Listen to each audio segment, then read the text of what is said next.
From the Wayne County Courthouse in Goldsboro, North Carolina, Wayne Goldsboro Television brings you the meeting of the Wayne County Board of Commissioners. The meeting begins shortly with an agenda briefing, then the regular meeting will begin soon after. Please stand by for the Wayne County Board of Commissioners meeting.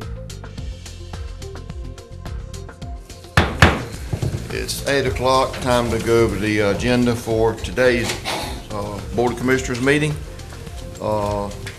Invocation, Mr. Pate, you going to take care of that? Yes, sir. The pledge, you also going to take care of that? Got them both, sir. Okay. Approval of the minutes. Does anyone know of any adjustments we need to make to the minutes? Are we? Go to the minutes. And, any adjustments on the agenda, Mr. Wood? Got a few things, Mr. Chairman.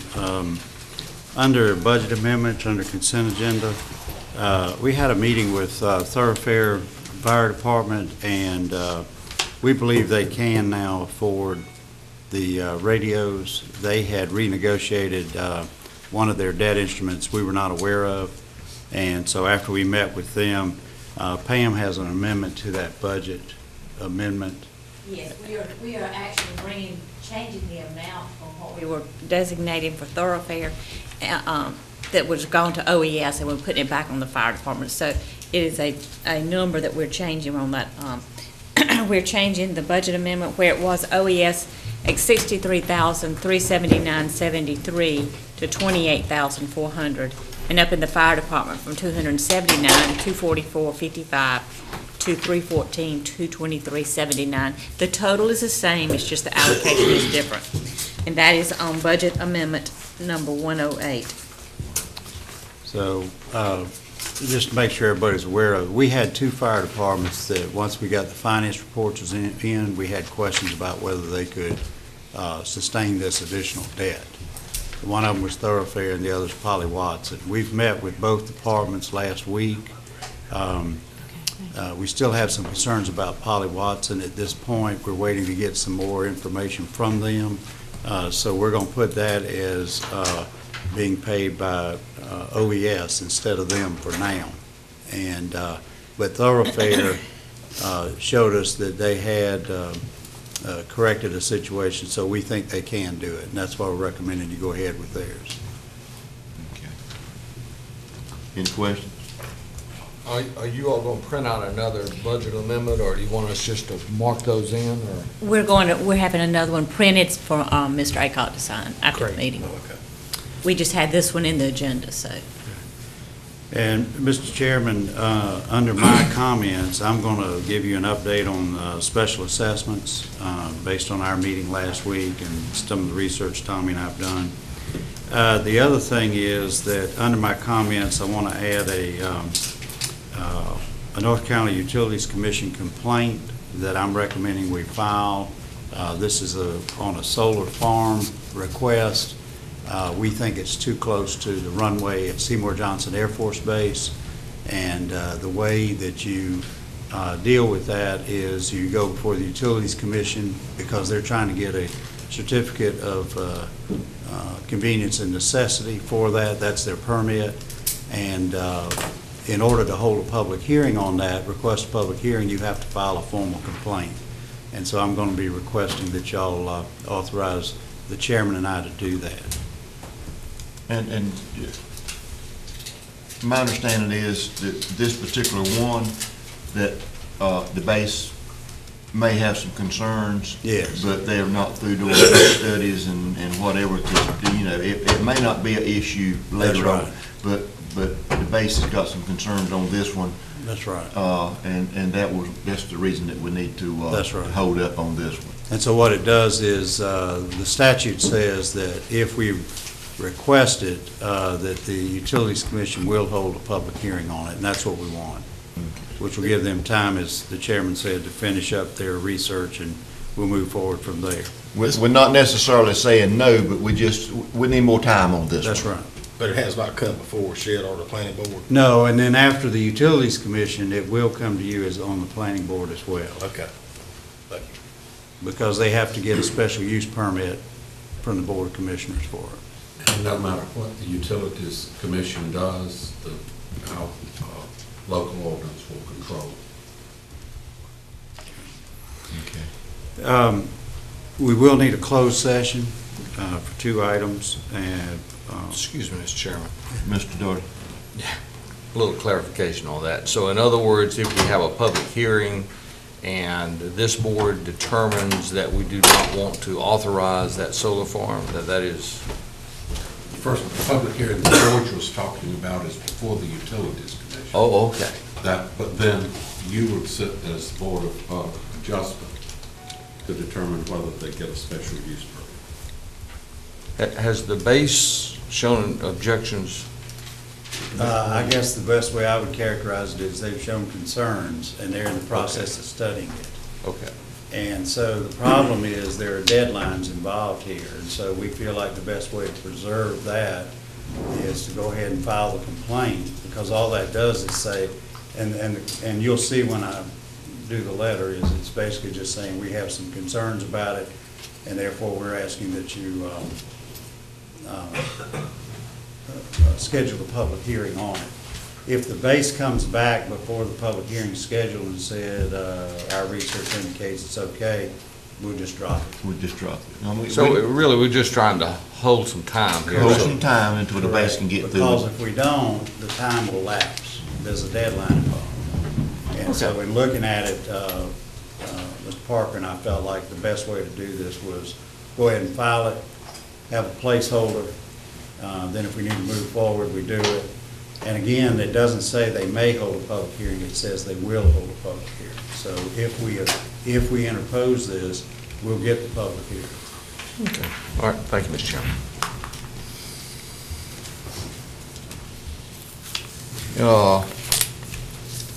So really, the only change we have, Mr. Chairman, is on the budget amendment for thoroughfare. When people, when y'all vote on the consent agenda, it needs to be the amendment that thoroughfare is included. Okay.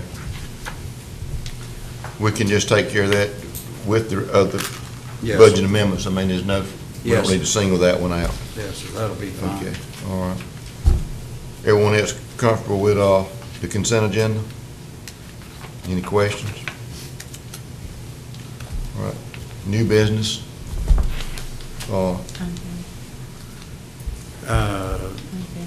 I'm sorry. Yeah, the unfinished business, we have. Well, I'm sorry, I missed the unfinished. Oh, I'm business. just saying, that's the only thing we had. A consent agenda was the only change, but the Okay. unfinished business,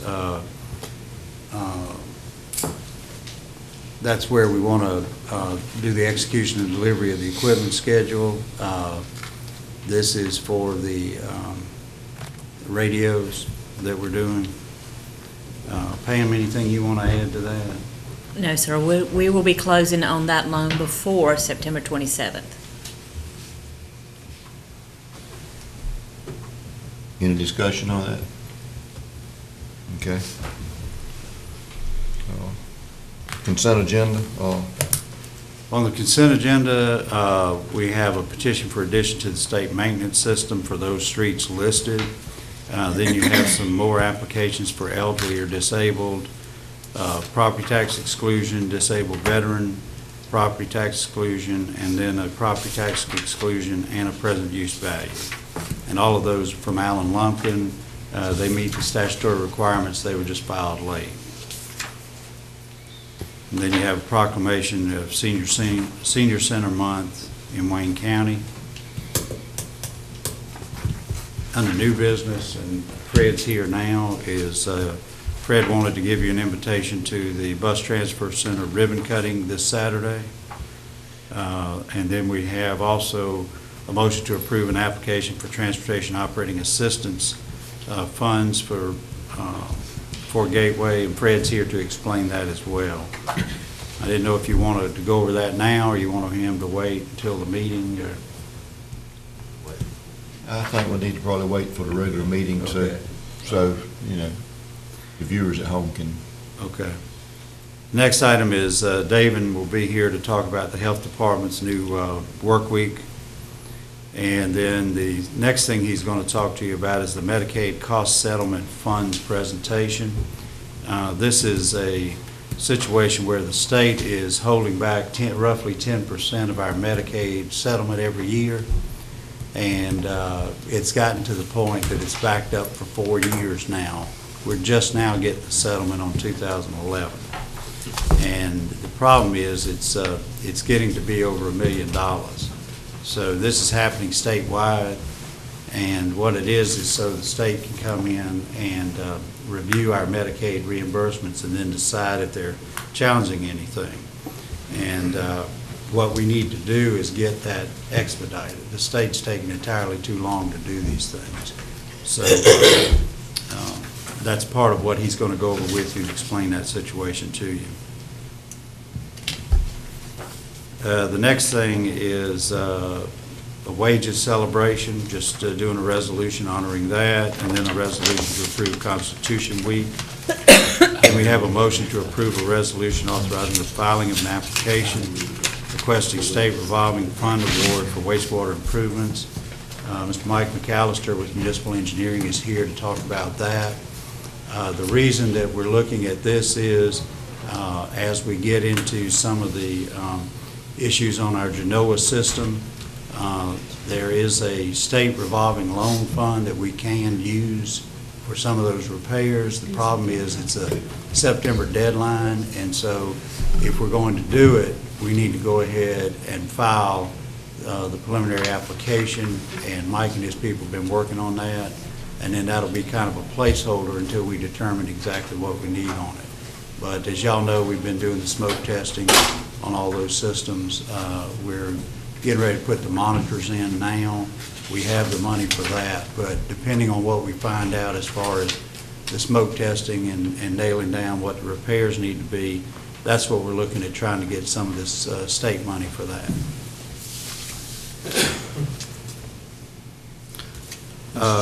Next is On that one, what we're doing is just filing an application. We're Yeah. not actually borrowing the money. No, that's right. It's just filing the application, and then if we're fortunate enough to get it, then that's up to you whether you accept it or not.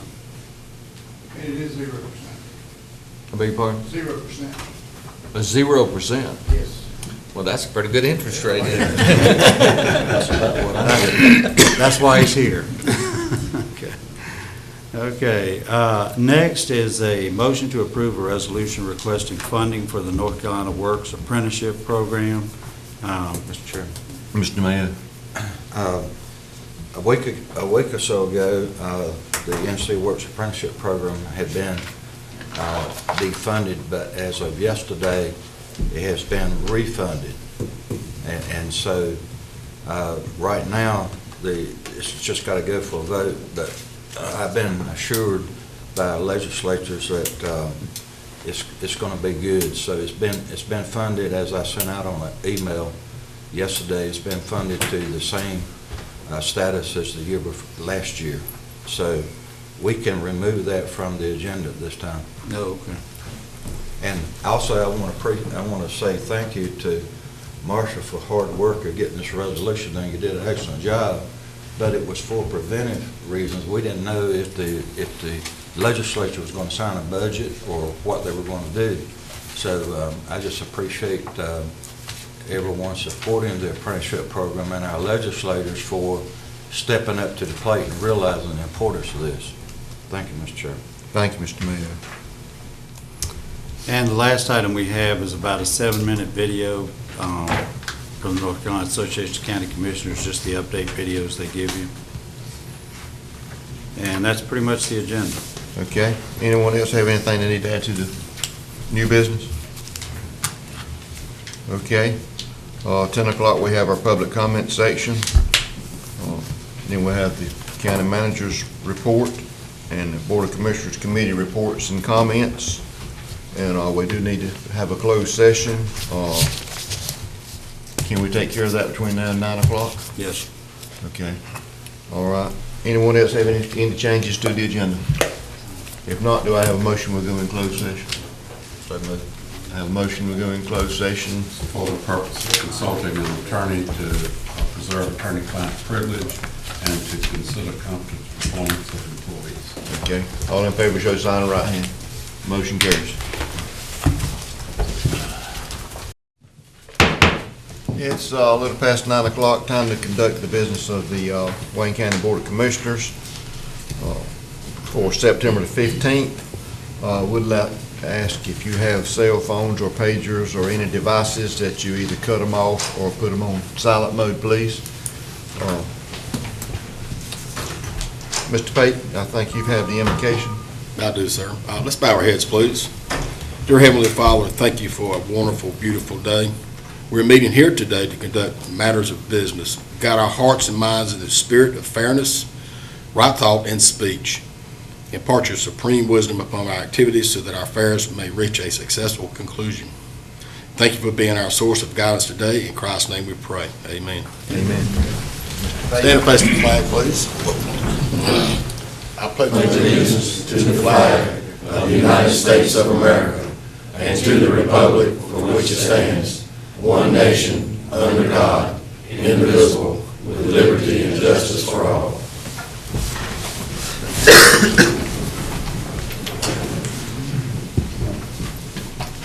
Do I have a motion for approval of the minutes of the September 1st meeting? So moved, Mr. Chairman. Have a motion on the floor that we approve the minutes of September the 1st. All in favor, show sign of right hand. Motion carries. Mr. Wood, do we have any adjustments to the agenda? Mr. Chairman, the one thing that we did do on the budget amendments, we discussed at the 8 o'clock meeting that the Thoroughfare Volunteer Fire Department change on that one budget amendment.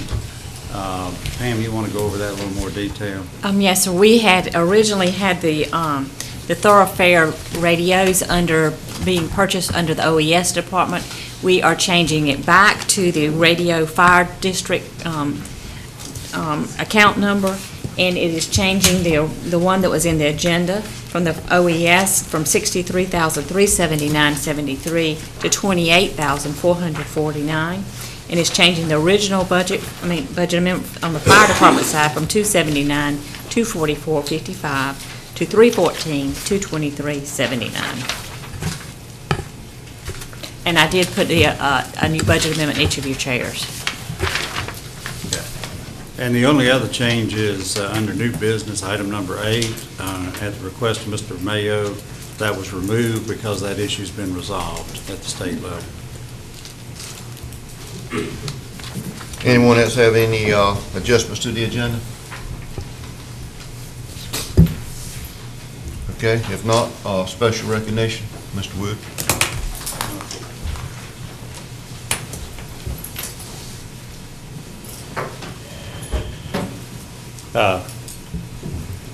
We can have Willis Patterson come on. Major Greenfield is also here. Greg Greenfield. Marcia, do we need to go down?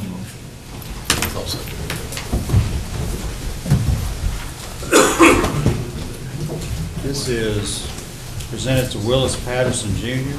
of our detention center in appreciation of dedicated service as a county employee, September 18, 1995 to July 31st, 2015. So a 20-year career with us. Thank you very much, Mr. Patterson. Congratulations. Thank You want to say anything? you. Well, like I said, I have really enjoyed working for the county, and I look forward to work, and also hope I get to work for y'all part-time. It's been some good years, and enjoy working with good people. I would like to say that Officer Patterson has been an outstanding officer. He's been one of the most dependable officers that we have ever had in the Wayne County Detention Center. He's always there. Can't get him to take no time off. Can't get him to take no vacation. He's just been a loyal employee, and we're going to miss him, but he says he's going to come back and work part-time, and we're going to be glad to have him. Thank you.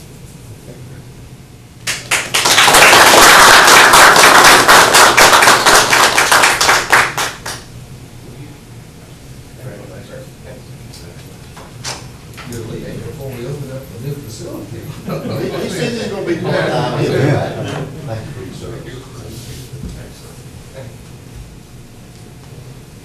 Let's come right back here in the sun and get a Picture real quick.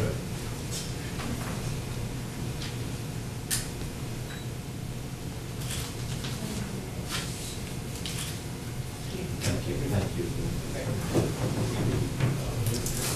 Thanks, Eddie. No, we got another one, Jeff.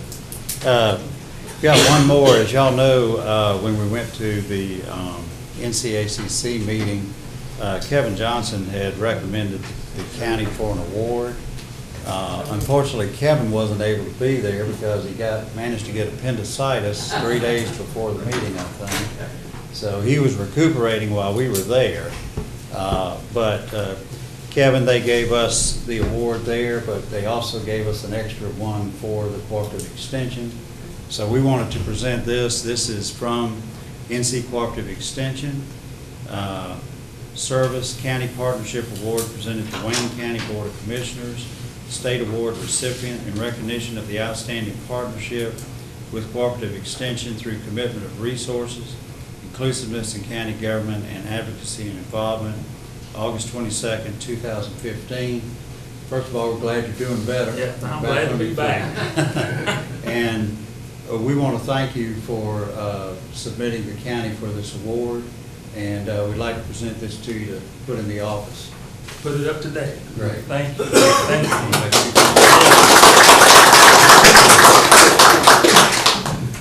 First of all, gentlemen, thank you for everything you've done for Cooperative Extension, because it is a partnership with the county and NC State.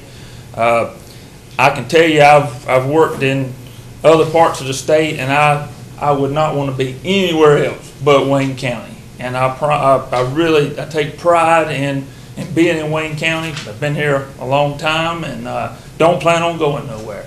But I thank you very much for everything you do for us. I really do. Thank you very much. Thank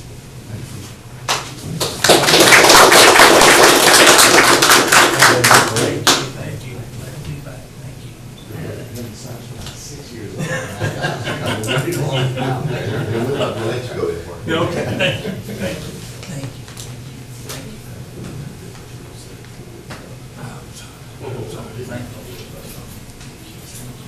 Oh, I need to crawl in here. Yes, sir. Okay.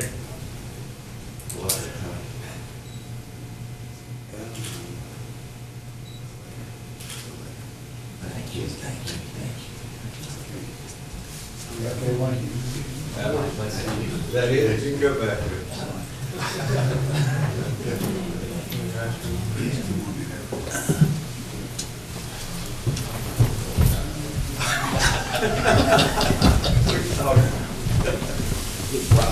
Went black.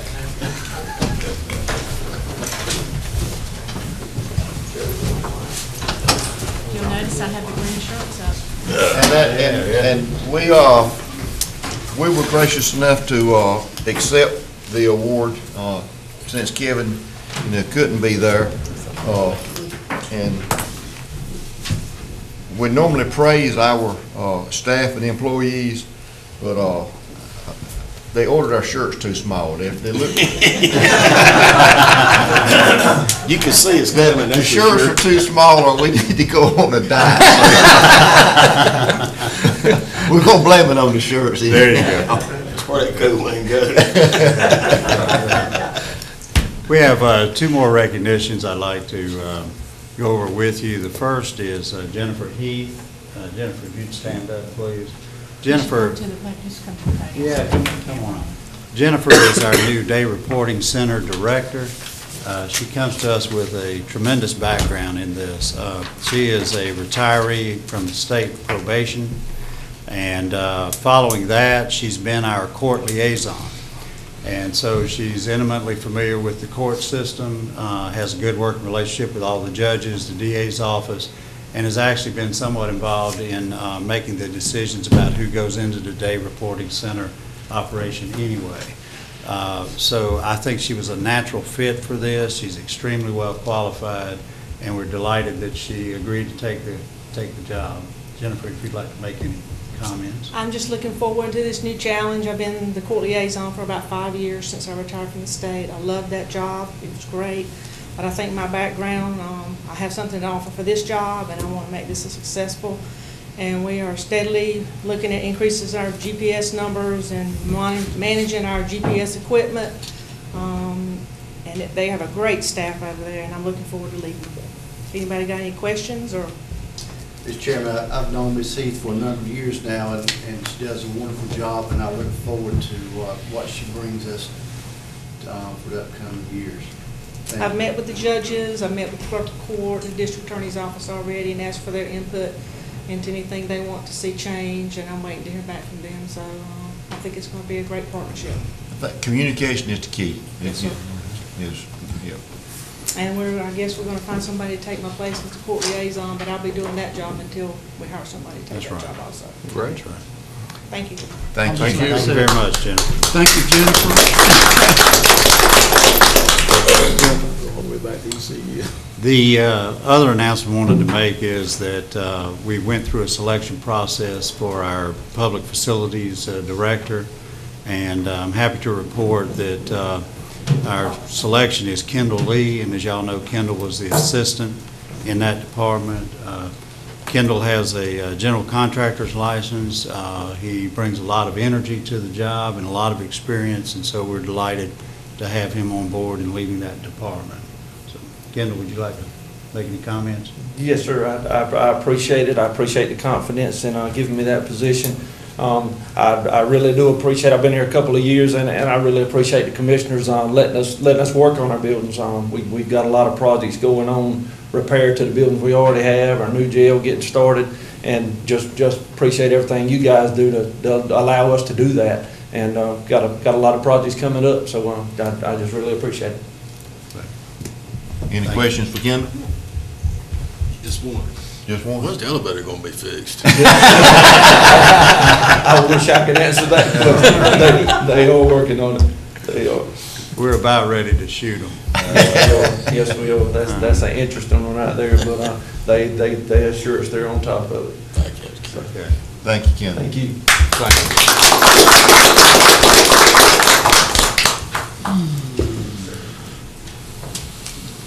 Is that all of our special recognition? Yes, sir. Unfinished business, Mr. Wood? This is a motion to approve a resolution of the governing body authorizing the execution and delivery of the equipment schedule number 2015-2 to the master lease purchase agreement dated as of August 1, 2015, with respect to the acquisition, purchase, financing, and leasing of certain equipment for the public benefit, authorizing the execution and delivery of documents required, and authorizing the taking of all actions necessary to the consummation of the transactions.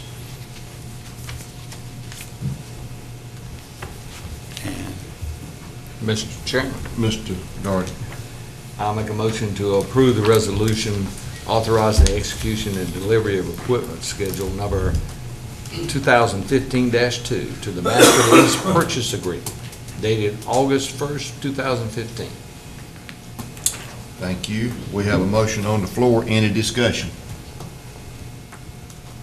If no discussion, all in favor show sign of right hand. Motion carries unanimous. Okay. Consent agenda. Mr. Wood, if you... yes, sir. All of that would stay the same, except, again, we want to make that one change to the Thoroughfare Volunteer Fire Department, which Ms. Holt went over with you. Okay. Pleasure to board. Motion to approve. I have a motion on the floor that we approve the consent agenda. Any discussion? No discussion. All in favor show sign of right hand. Motion carries unanimous. New business. Mr. Wood, you and Fred. Good morning.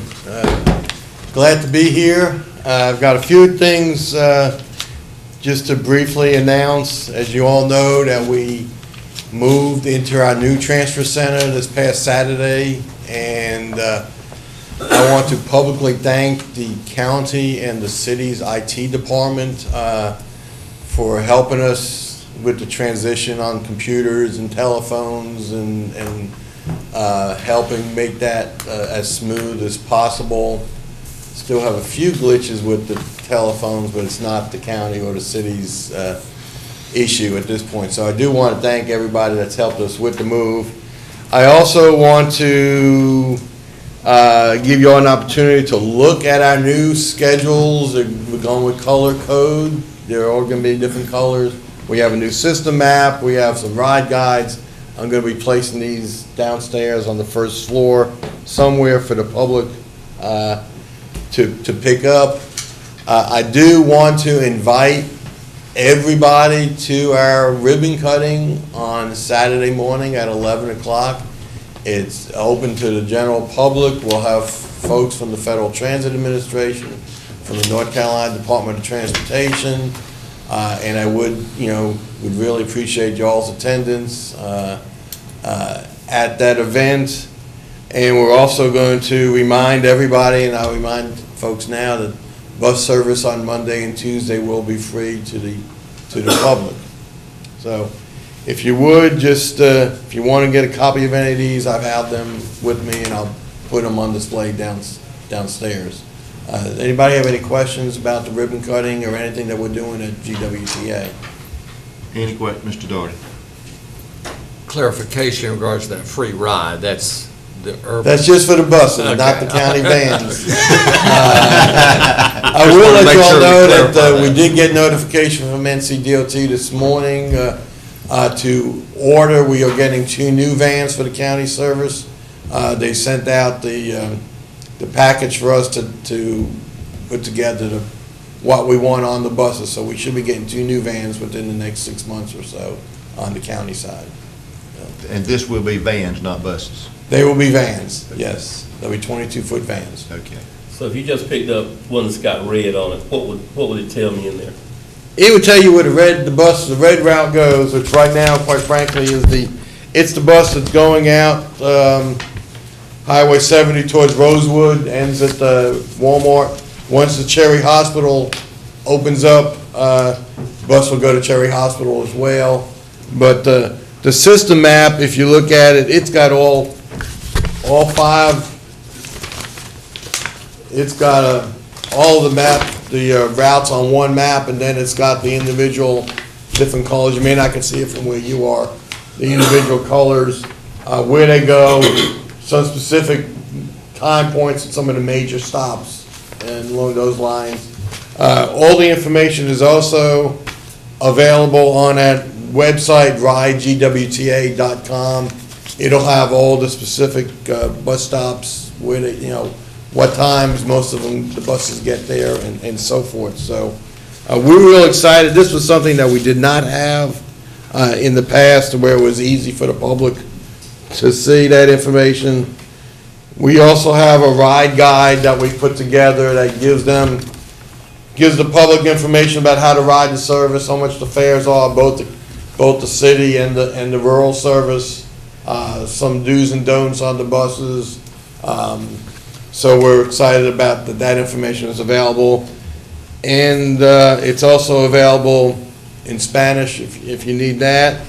The other thing on the website, if you go to the website, there is a drop-down box in the upper right-hand corner that if you want to translate it into pretty much any language that exists, you can click on that language and all the information will be available in that language. So that's something that we've worked on in the last year. First of all, thank you, because as I understood, at each point there's an approximate time. There's a time that bus should arrive there. Yes, sir. Okay.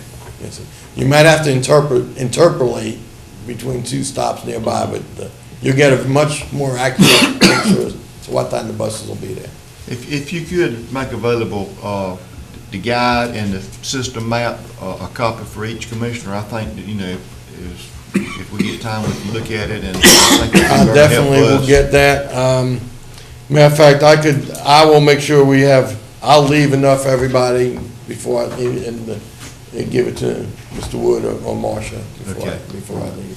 Any other questions? Mr. Chairman. Mr. Doherty. I don't want to belabor the point, but this is big things here. There never was a guide, a route, or any way that a citizen could actually determine which bus to get on to go where they wanted to go. And I just wanted to commend you for a great job of finally bringing us to the 21st century in regards to transportation. Thank you. Thank you. Mr. Chair. Anyone else? Thank you so much. Mr. Wood, you want me to Item move on to number the next Yes, item? let's go ahead and take the next item. Okay, the next item is our annual, it's called Rural Operating Assistance Program grant that we get from the North Carolina Department of Transportation. It's a formula allocation that NCDOT uses, but based on the formula, Wayne County this year will be receiving $196,382. It's a little bit less than last year's amount of $200,621. It's broken down into 3 categories, and I apologize for the acronyms that transportation folks use, but it's EDTAP, Elderly and Disabled Transportation Assistance Program. The county will be receiving $84,029. Employment funds, the county gets $30,397. In rural general public money, which will be $81,956. In years past, and I hope that we get to do it again this year, the EDTAP and the rural general money you've chosen to distribute that to GWTA for us to use with the general public and with the agencies, and the employment funds are provided to the Department of Social Services for them to use with their folks. So one change that's going on this year that from previous years, the state is not requiring that we have a public hearing. Normally there's a public hearing associated with this grant, but there is none. And we're just asking that you authorize the county manager and the finance director to, at this point, really accept the money and submit. The grant has actually already been approved, or we just have to submit an application. It's kind of done a little bit backwards, but that's the way, because this money is from July 1 of this fiscal year through June 30th of 2016. Have any questions on that? Any questions? Mr. Jordan? Mr. Wood, maybe you can give us a little bit of insight. My understanding is we're giving Mr. Fontana and the board a little bit more flexibility in the use of those dollars. That's right. That's the one other change we have is in the past, we have listed between DSS and Services on Aging, different ones, specific amounts. And what we're doing here is doing an aggregate amount and then letting Fred have the flexibility, because this is about maximizing the use of these grants. And so what we have found through the years is sometimes, I believe in the past, we had where DSS had not used all of their money, but Services on Aging had a waiting list. So we could have used some of that DSS money over on Services on Aging. So this will allow Fred the flexibility to do that. And that does 2 things. One, it provides better service, more service for our people. And the second thing it does is it maximizes the use of this federal money, which then also helps with the solvency of Gateway, because this is one of their primary revenue sources. And if I could add, in the past, the only agencies that have been utilizing the elderly and disabled money were Senior Services and the Wayne Opportunity Center.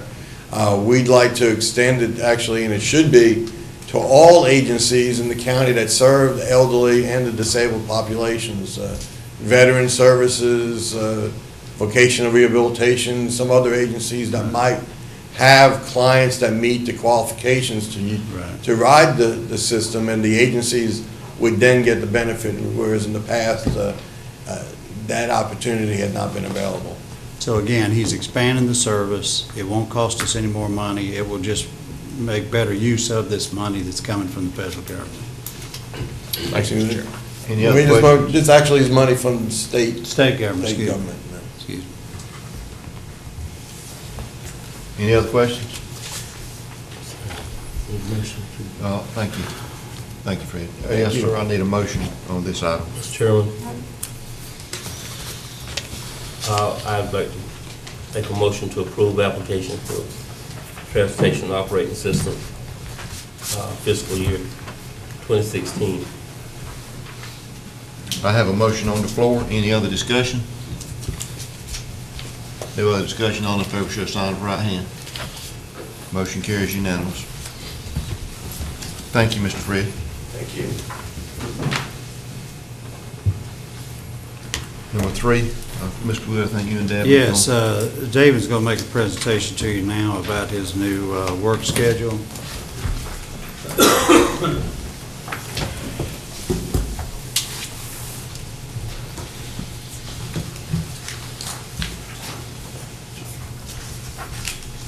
Good morning. Good morning. Good morning. I feel like after all these special recognitions and then the excitement from Fred over here, I feel obliged just to say I'm excited to be here. But yeah, this morning I'm here for 2 points on the agenda. First one is to talk about the integrated work week. It's going to be a relatively short presentation. I know you may have some questions. I know that you have both the memo that was sent to the county manager, Mr. Wood, explaining the proposed integrated work week, as well as you should have some Excel sheets that demonstrate basically the assignment of the work week schedules for the staff. To give you an overview of the integrated work week, basically it was to do 2 things. As you saw in the memo, it was to try to meet all the requests coming from the Board of Commissioners in having the 5-day accessibility. And I commend you on that because as local government, I think it is a benefit to have a 5-day work week where the public can have services Monday through Friday. At the same time, we had an extended period where the employees were on a 4-day work week, and as you can imagine, and I think there's no illusion about it, is that's a benefit to the employee. They were getting Fridays off. They were getting a 3-day weekend effectively after working a 40-hour week, 7 a.m. to 6 p.m. That was a benefit to the health department for a couple of reasons. One is it was good for a recruitment tool, and we have recruited several good employees across the spectrum based on that 4-day work week for various reasons of why they wanted it, whether it's just because they wanted a 3-day weekend or because they may have had care provisions for family members, and Fridays was a good day for them to be able to do that without having to use their time. Also, it was a good element in the sense that employee morale, I think, was positively impacted by that because you can't argue the fact that having accessibility 5 days a week is a given for government. I think that's a responsibility that we have to the public. But at the same time, you can look at multiple research papers out there that show that having a little extra time away from work also kind of lets people recharge and rebuild, and so I think you get a higher productivity out of people. And we can get down to debating the point, but what we was able to do with that is develop an integrated work week. So I put together our executive leadership team to try to be able to meet a win-win situation, satisfy all parties with compromises. In the end, the compromises were really small, and we were able to do exactly what you had directed us to do, and at the same time, I think maintain some of those attractive elements that help us in the future. In the integrated work week, what I basically did was create the 5-day plan of 8 a.m. to 5 p.m. and moved the Friday clinic into basically a 35 employee operation, providing all essential services. And some of the ones that in the past, had only really received any comments were like vital records, funeral directors wanting to get death certificates and transit permits and things on Fridays. So all those essential services will be available on Friday. All of our clinics will be operational on Friday, except for non-essential clinics, and that's only 2 clinics that are non-essential. And all of our clinics work on appointments. By appointments, we do have an open access policy, which means people can walk in and receive services. But since we do appointed schedules, they have to be able to at least fit into the day under the appointment if they do a walk-in. So we're going to maintain all of that. This is at no additional cost to the county. You'll have 35 employees currently, so in the end, the big picture will have approximately a quarter to a third of the employees will be on a 5-day permanent schedule. We will have the other 70% or so, or 67% if you want to be exact, will be on the 4-day schedule, and then some of those on the 4-day schedule will periodically rotate in to the 5-day work week. So we'll only ever have 2 schedules. That's all, 2 schedules, 4 of the 5, permanent 4-day, permanent 5-day, and then we'll have a few essential staff that will rotate. It's staff that prefer to remain on a 4-day. However, because of essential services provided on Friday, we had to have someone to cover those duties, so they'll rotate periodically onto the 5-day work week. They won't be on a Friday, they'll be on a 5-day work week. They'll come in at 8, work to 5 for that month, and they'll serve as the critical, and that's primarily for our clinicians, our nurse practitioners. That's some of the smallest number of professionals that we have in the health department. I know one of those we recruited specifically based on the 4-day work week. So under this premise, they're happy with the ability to say, I can allocate a rotating schedule, but I still can remain on a 4-day, essentially to allow me to meet my needs. That'll expand our clinic operations by 20%. That'll put us up to a 48-hour work week. So I think we're kind of getting into a pretty unprecedented prospect there from a health department. We might be the first one in the state to do this. I think it's intriguing, and I think it's exciting for the public because they're going to have the extended hours on the Monday through Thursday, 7 a.m. and the 6 p.m. windows at 5 to 6 and 7 to 8. And we get a lot of compliments on our satisfaction surveys. We just went over them the other day, 99% satisfaction survey from our clients.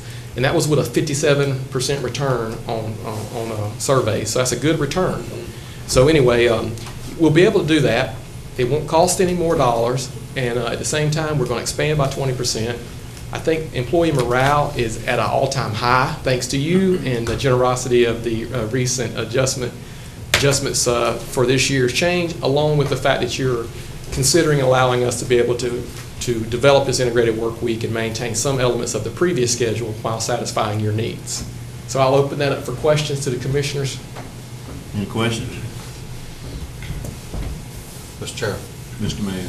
I'd like to just say that I think this is a wonderful model for maybe other departments in the county to look at if it's possible. I know there's been a lot of time spent sitting on the Board of Health.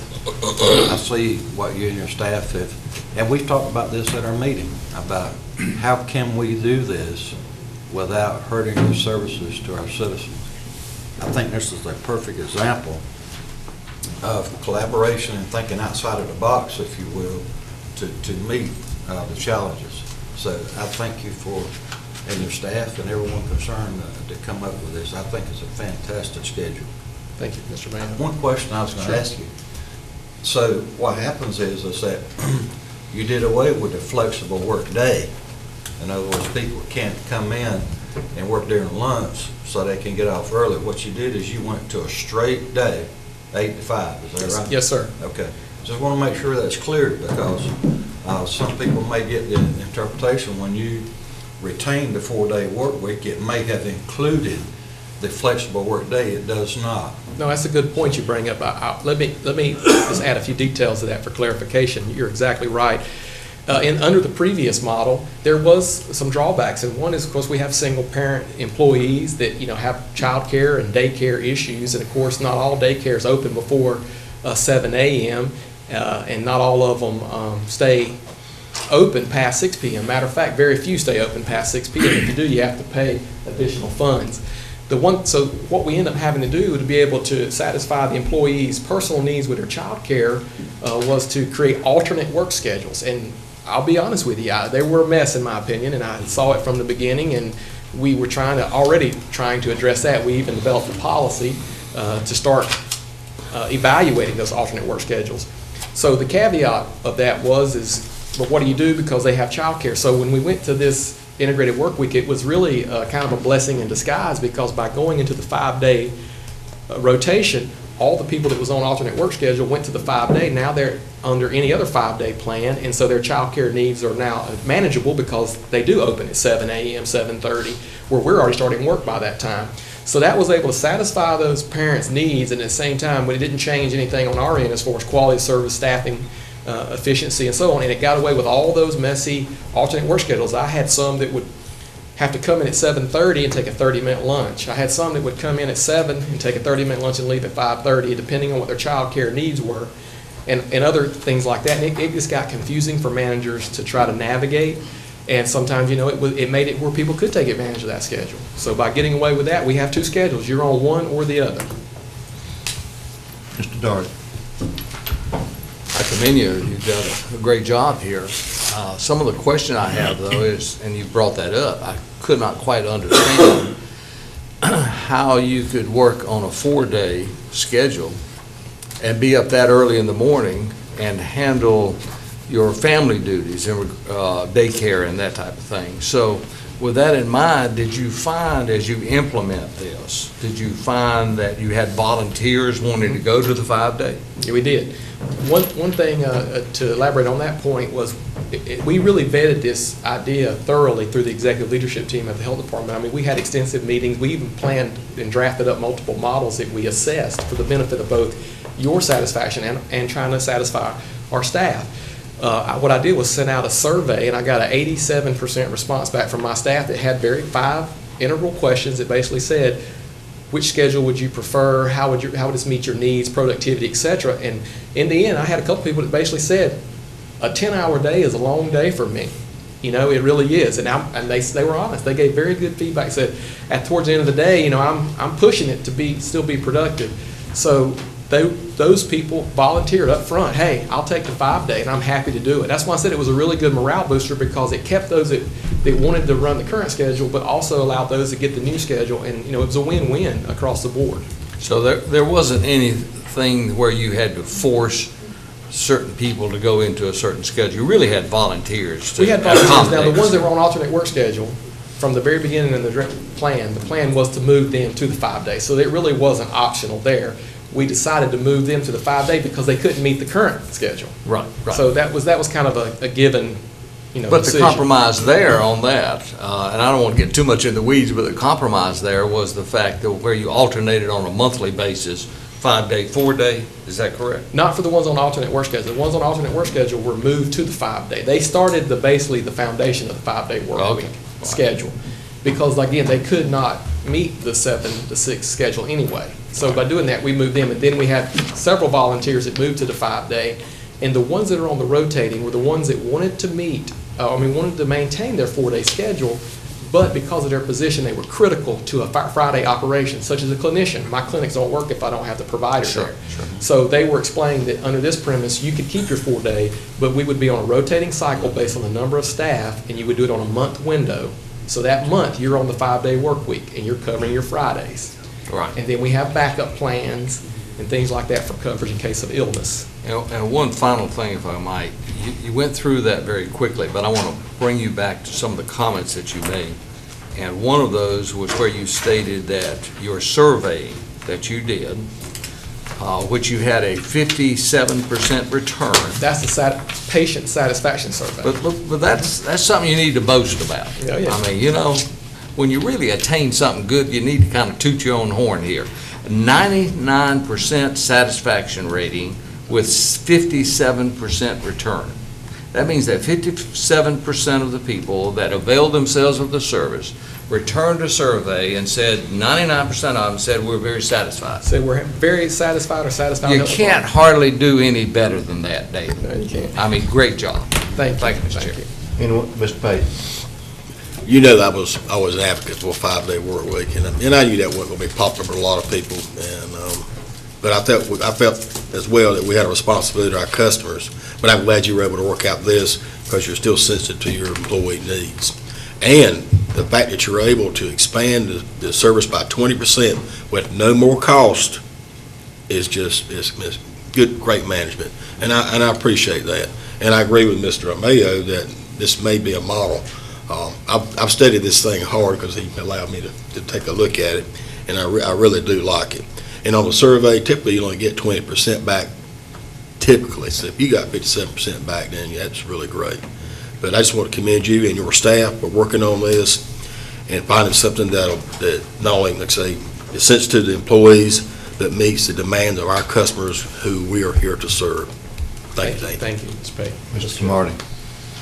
I would like to back up to get a little bit of clarification. You said that there was a group, if I understood correctly, that could not work on the 4-day schedule, so they became the base group that went to the 5-day schedule? That's correct. What did you mean by they couldn't? What? They were the ones that had childcare obligations. And Okay. For example, to show up at 7 a.m., which is our report to duty Gotcha. time, or start work time, they could not make it because maybe their childcare center, where it was located versus Right. travel time and all those little Right. logistics, they were having a hard time getting work on time. So what we had in the interim that had been ongoing, that the health department had developed, was an alternate work schedule plan, and they would get that approved with their supervisor, and they may show up at 7:30, they would take a 30-minute lunch, and then they would leave at 6 p.m., for example. Or we even had one that would show up at 7:30 and take no lunch and leave at 5:30 because of childcare. So that's what Mr. Aycock was alluding to when he said there's not a different day schedule. That's correct. You're on one of those two schedules only. You're either permanent the 4, permanent 5, or you're rotating if you're a critical position. Now let me throw a couple of accolades in your direction. I'll catch them. I was glad to see that. I was glad to see that you had developed a schedule, and the comments from the very beginning that sound favorable. As I kept my ear open from our commission board, because I guarantee you, I think though if it had been left to us to develop a schedule for you, you would have found may have been leaning towards a 5-day work day back the old way, as I thought I heard my ear being tickled. So sometimes it's best for the persons who are on the ground doing the work to be very proactive and put together something that's good and show it to everybody. And I would hope that this schedule could, if not be used by everybody in the county, give everybody a chance to really see this one, and so that we maintain that high level of good feeling. There's a word that you use, I forgot what it was, but anyway, morale. That's very important in a work day. I mean, you get there and do the work, but if you can find where folk can be happy with the work schedule, the site, all that makes coming to work about as good as you can get. So thank you, sir. Thank you. Appreciate it, Mr. Cromartie. Anyone else? I'd just like to personally thank you and your staff and your board. I think we've accomplished what this board wanted, service for the citizens of Wayne County that need your service. And what really impressed me is that you're adding 20% time to the work week at no cost to the county or to the citizens or taxpayers. I think you and your board needs to be commended for doing that. And as one of the other commissioners says, I think that other department heads need to, they may not compare their schedule exactly like yours, but I think at least that, it leads us in the right direction that other department heads can look at it. And because me personally, I feel like, we owe it to the county citizens and taxpayers to provide them access to county government 5 days a week. And I just want to commend you on that. Thank you, Mr. Aycock. Anyone else? Okay, I think you have another item. Yes, sir. I'm back again, and I'd like to ask Ken Stern, our business officer, if he would please assist me in this process. Now, here I have a PowerPoint presentation. It's a very brief one, but the purpose of this is to talk about our Medicaid cost settlement issues. To preface that, Mr. Wood, I know Mr. Wood, Mr. Aycock has a letter that has went to Senator Pate explaining some of the woes that our county, along with every county in North Carolina, is facing with Medicaid cost settlement. So if Marshall Wood, can I hit it right here? Can I click it? And Tommy's making copies of the letter now, so we'll have that for you as well.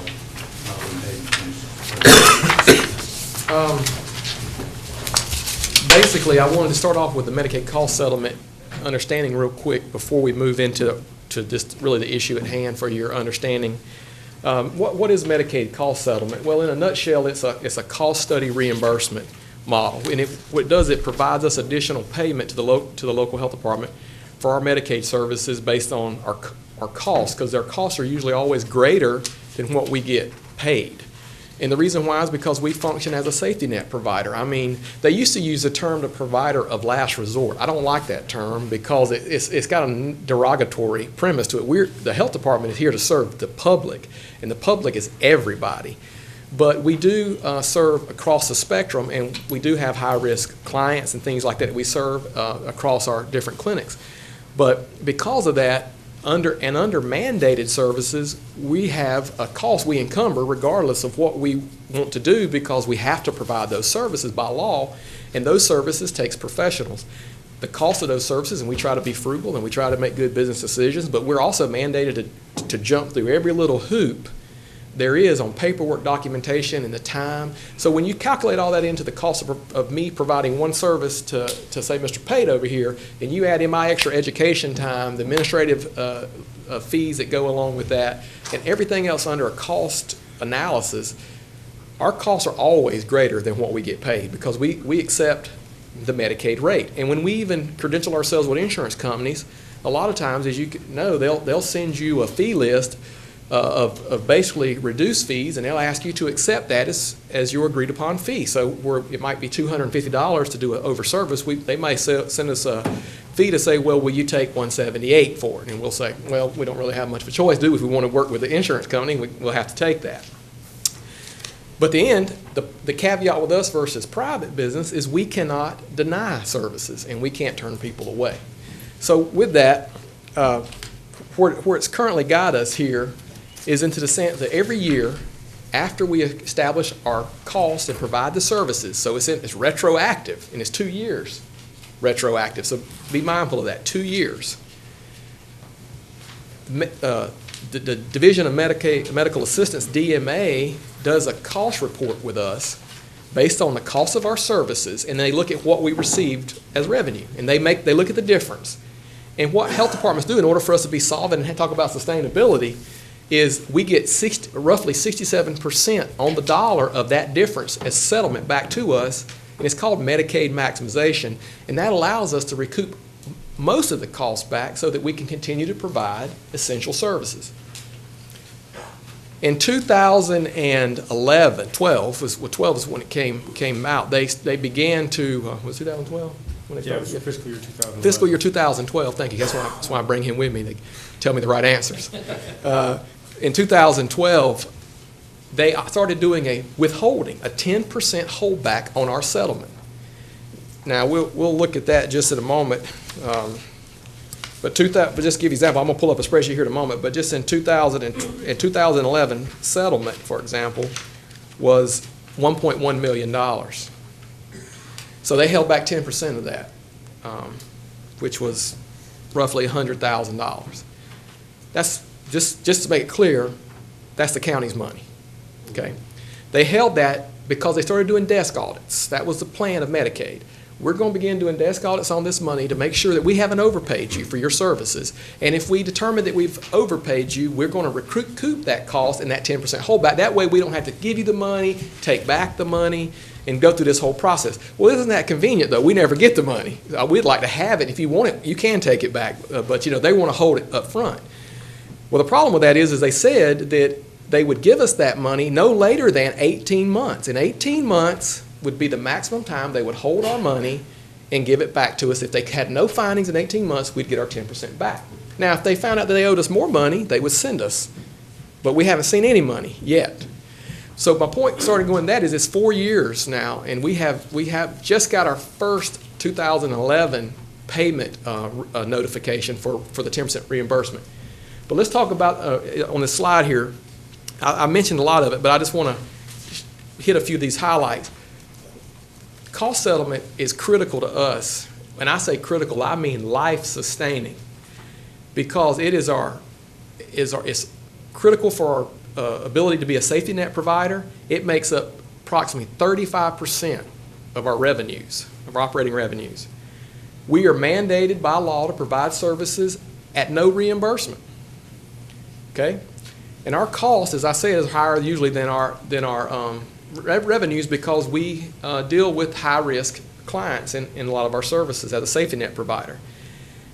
And this is what I'm getting to now, the segue and the changes in the formula. And the formula is what the DMA has reconciled with DPH, the Division of Public Health, talk about those acronyms again, under and that through the federal government, the Center for Medicare and Medicaid Services, CMS, they sign what they call an SPA, a SPA, and that's a state plan amendment.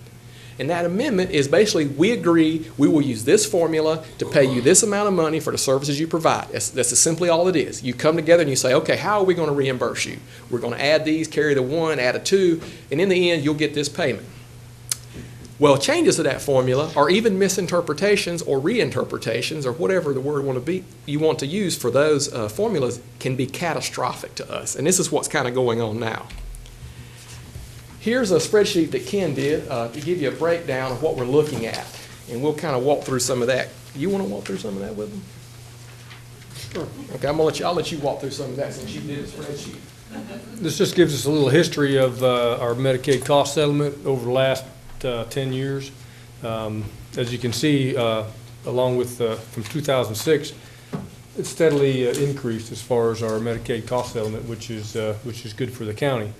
As you can see, as 2010-11 is the first year that they decided they would do the desk audits and withhold the 10%.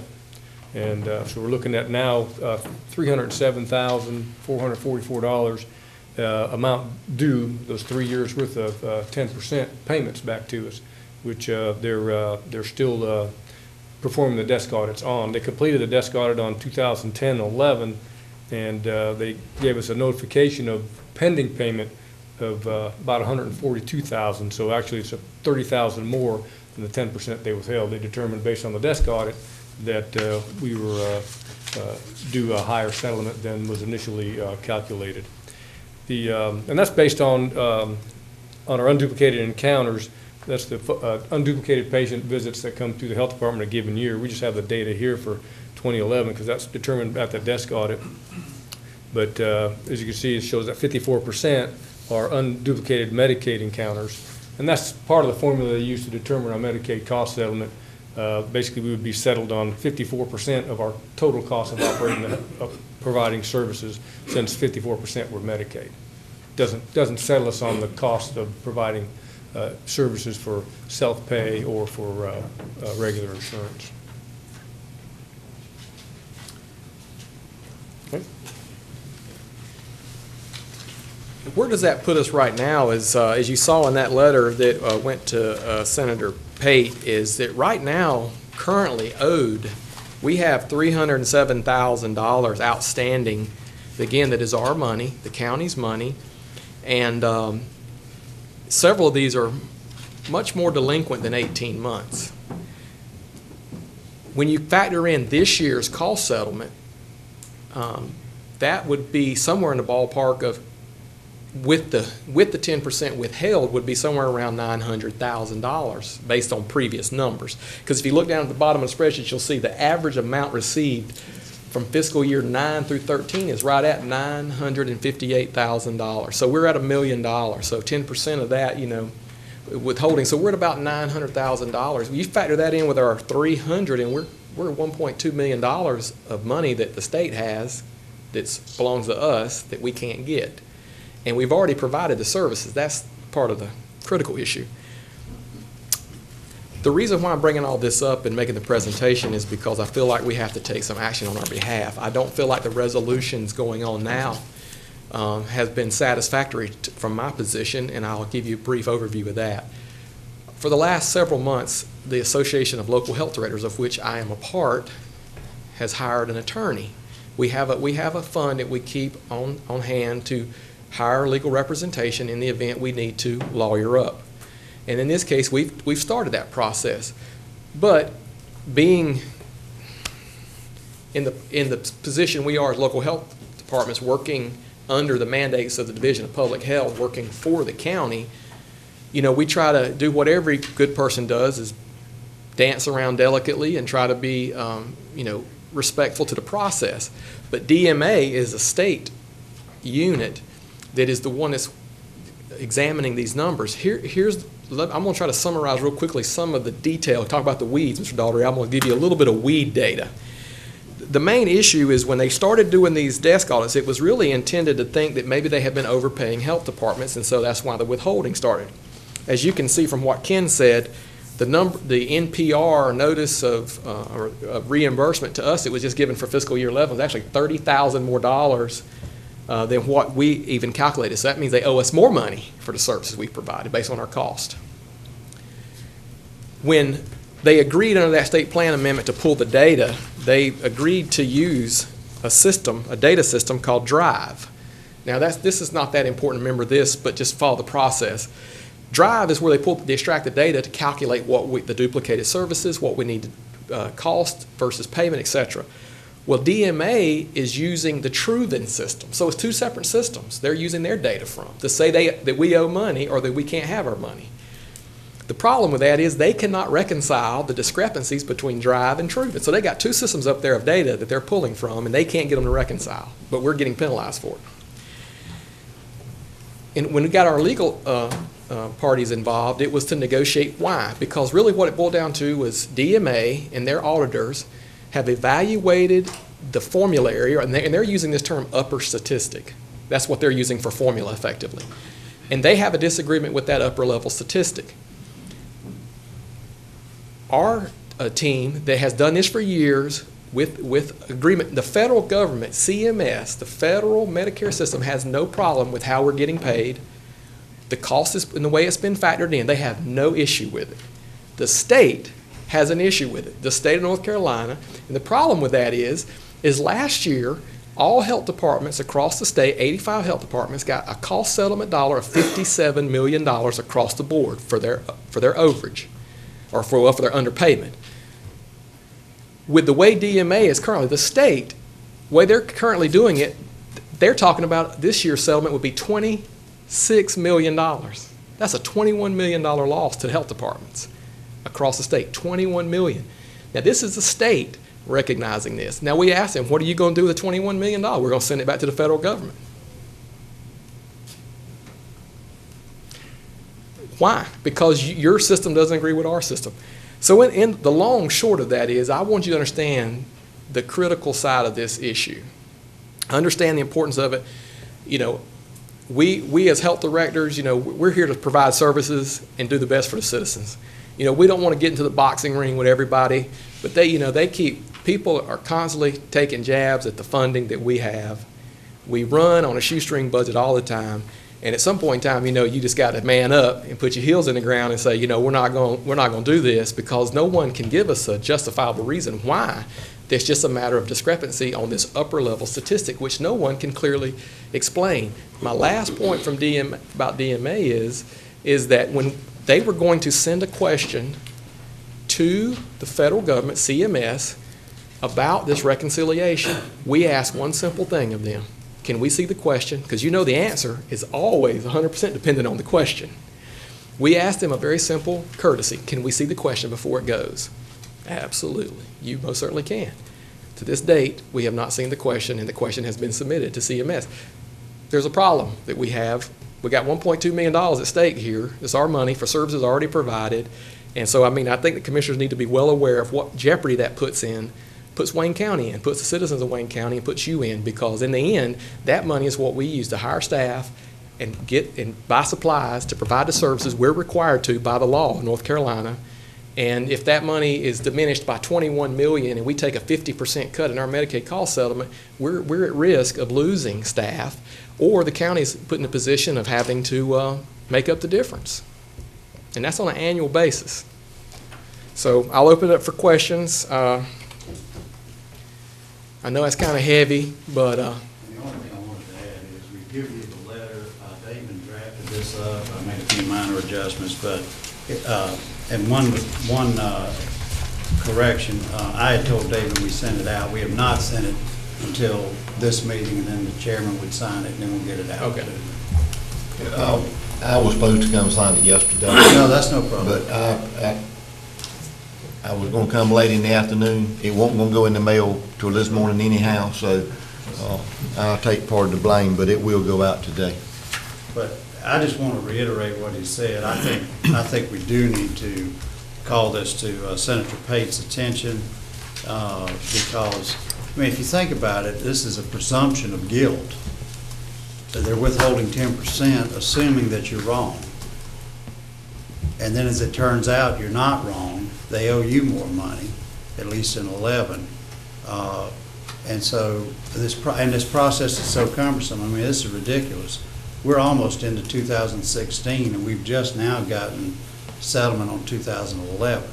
So they're like 4.5 to 5 years behind on something they assured us we would be done within 18 months on each one of these. So they're just basically they're just holding our money. Okay. Any other questions? I got a question. Mr. Payne? They're holding our money. Yeah.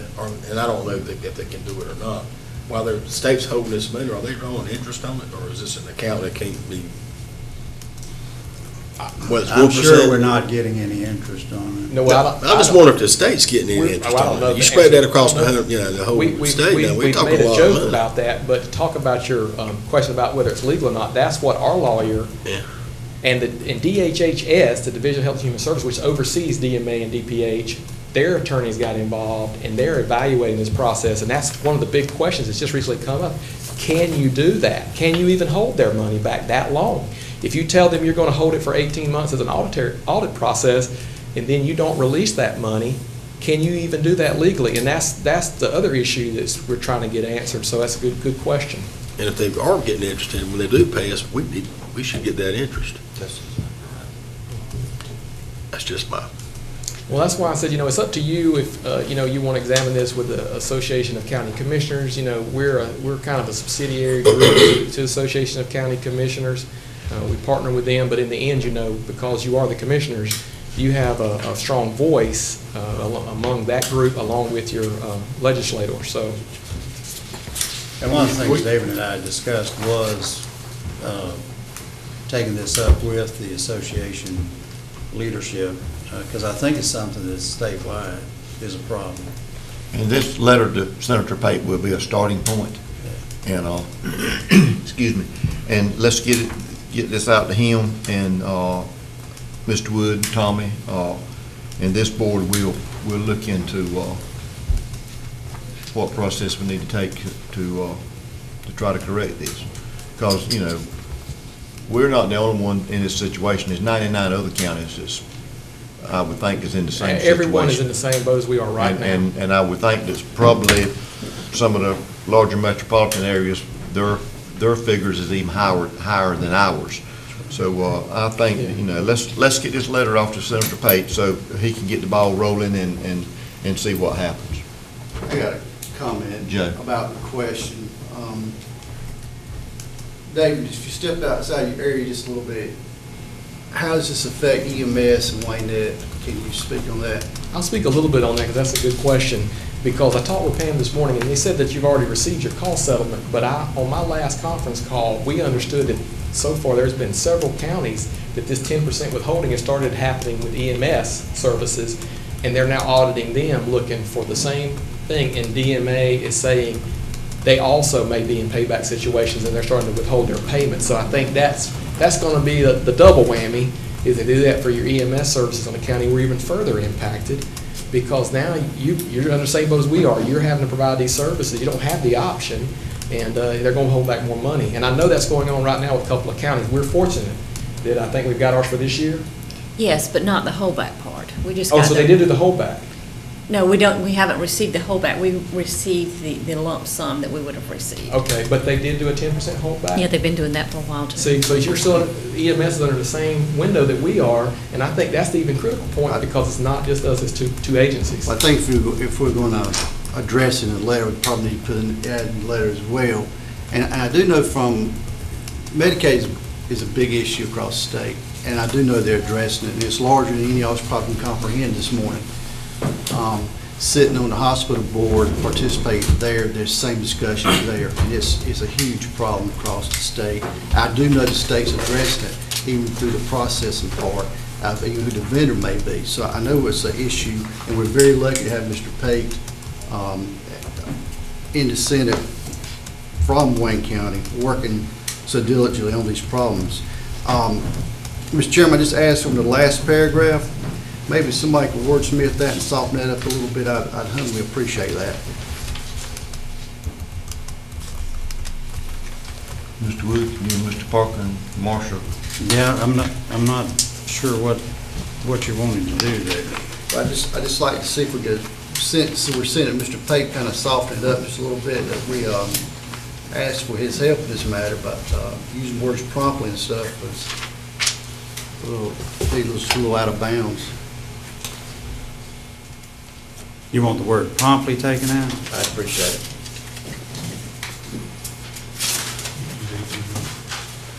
I think our effort here is, that's a given. Okay. All right. Mr. Chairman. Mr. Martin.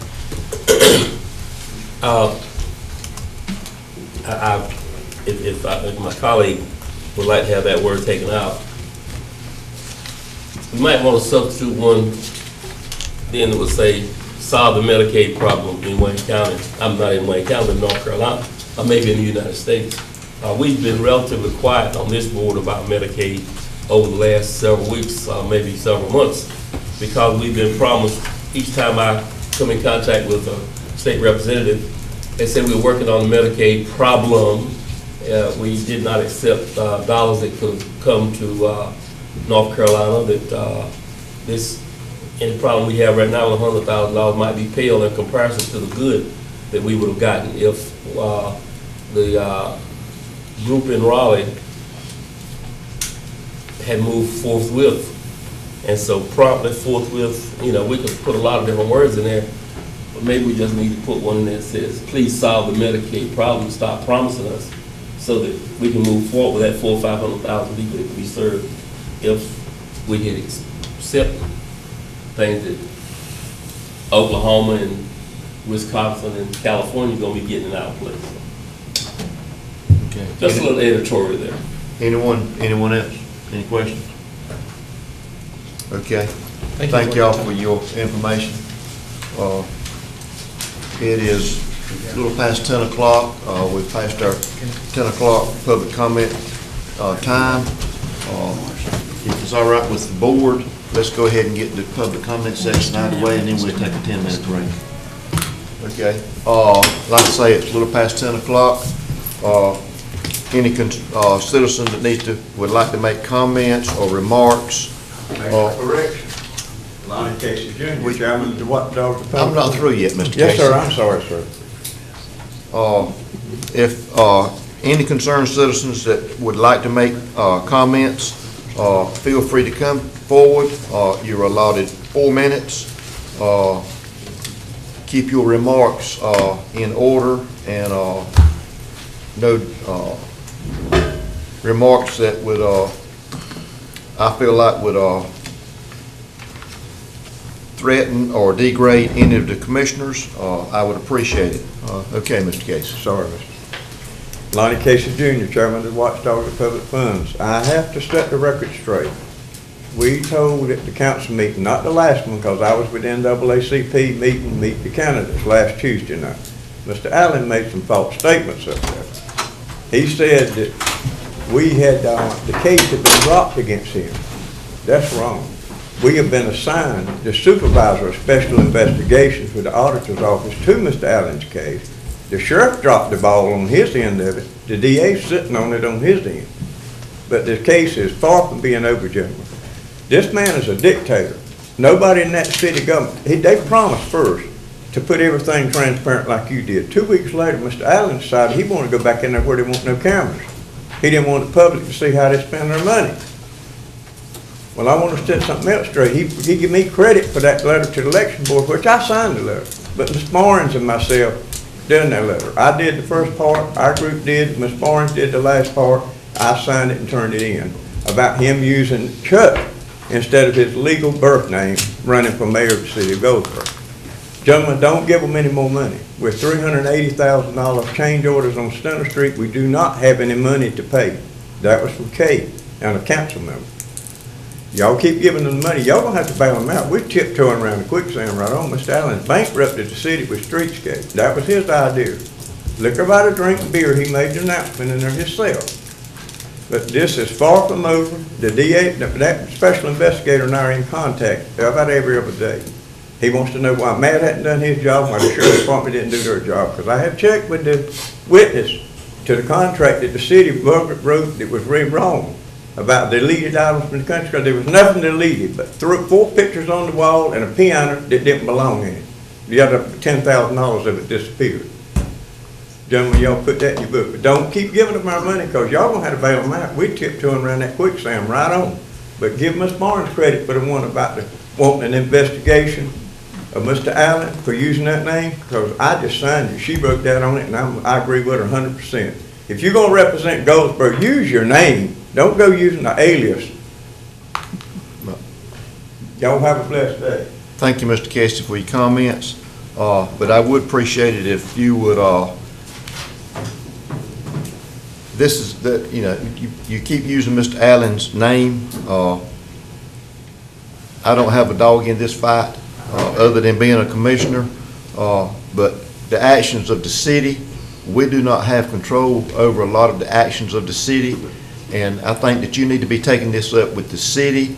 I appreciate your comments to us, but then again, they're a separate entity, and they, you know, they make the decisions. And far as personally, what Mr. Allen's name is, I don't know.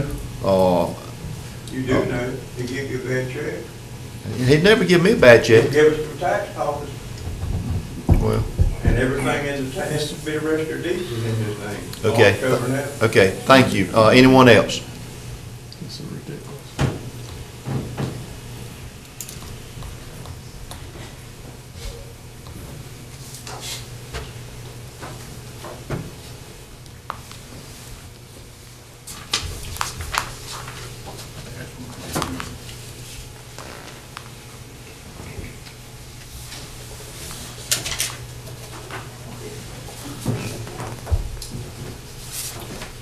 Good morning.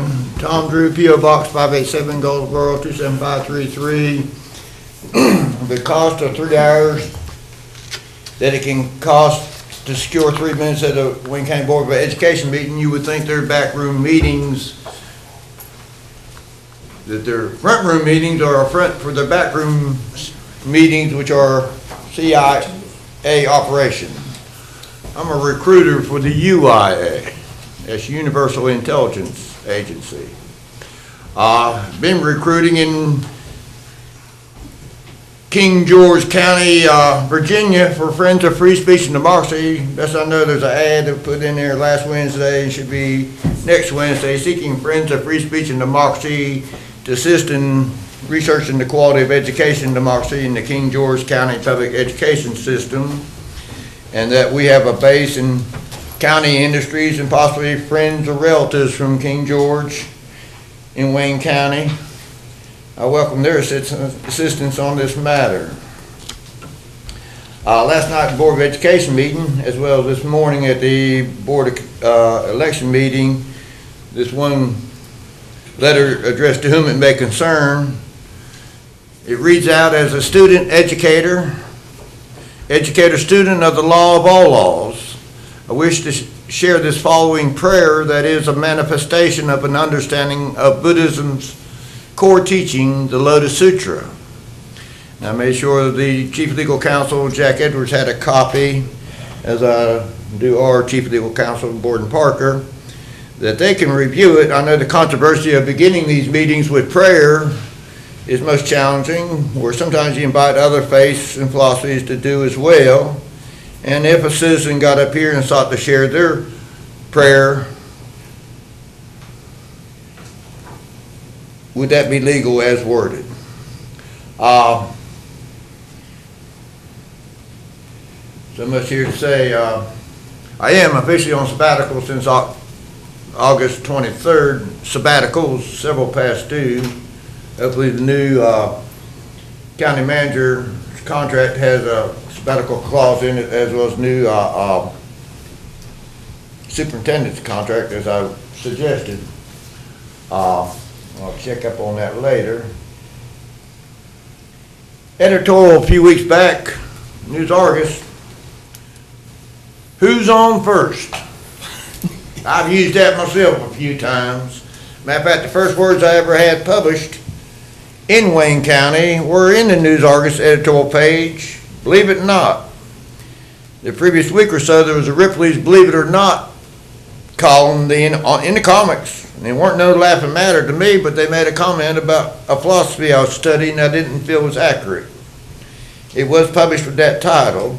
That would be censored today, as I think the chairman was talking about the previous gentleman, referring to the city council and to needing to address them. A citizen would be censored from speaking before the city council during their public comments.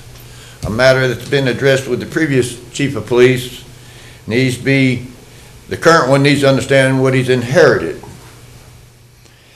Mental health. Building of the prisons, there's another problem coming down the pipe. As in '84, there was major shortage in health care as far as nurses. Took several years to turn that around. In mental health, there's going to be a lot major fallout where people are retiring. And they really need sabbaticals. Board partner, when I get through mine, get the bugs worked out, you're next. Thank you, Mr. Drew. Thank you for your comments. Anyone else? Unless they think that you come a dime a dozen and you're throwaway.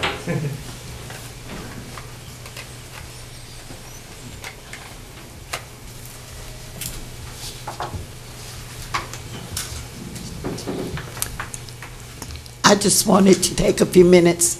I am Sylvia Barnes. Okay. I live here in Goldsboro, North Carolina. I just wanted to come before you all this morning and explain myself and my minutes that I have. Mr. Casey had referred to me. Yes, I would have to say that I typed a letter that I was given by Mr. Casey. And yes, I did insert, I asked him if I could change some wording that was in there. I was a secretary for many, many years, and I take honor in being able to read things and to know when the language is wrong or how it should be written. So he stated that I did change, which is right. But I did not change that without him letting him know that I wanted to change that. I just wanted to come this morning and say, for whatever reason, I want it recorded in the records that I did do that. But it was because I was asked if I would type a letter. And yes, I agreed that I would do that. I do that for a lot of people, a lot of different things. But I did it because I was asked, and I want that set straight on the records this morning. The insert that was inserted into that, yes, I did. I typed it, and I asked him if he would accept that because I thought that the reading, it would sound better that way. Thank you all for allowing me this time. Thank you, Ms. Barnes, for your clarification on that. Anyone else?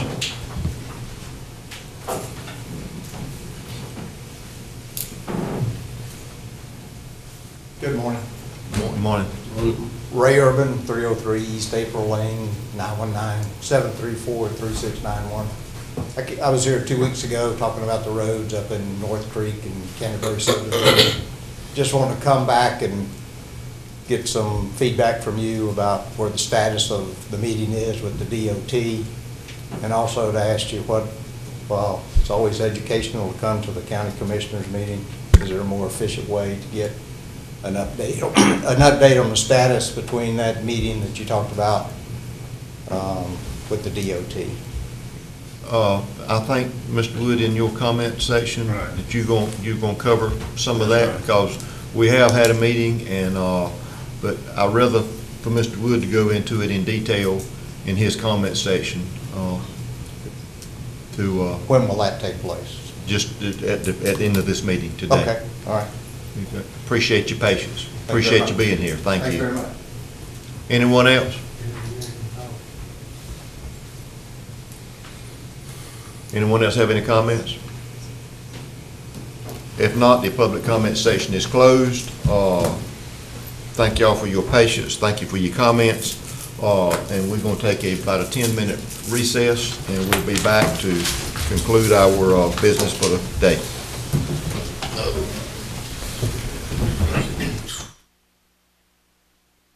We're going to hold up just a minute on conducting the last items in new business. Gentleman came up and was about our meeting with DOT and our discussions, and I felt like we feel like that it would be better for Mr. Wood to go ahead and explain that now. That way we won't hold y'all's time up. So Mr. Wood, Okay. if you would. Mr. Burns has copies of some statutes. If anybody wants one, if they'll raise their hand.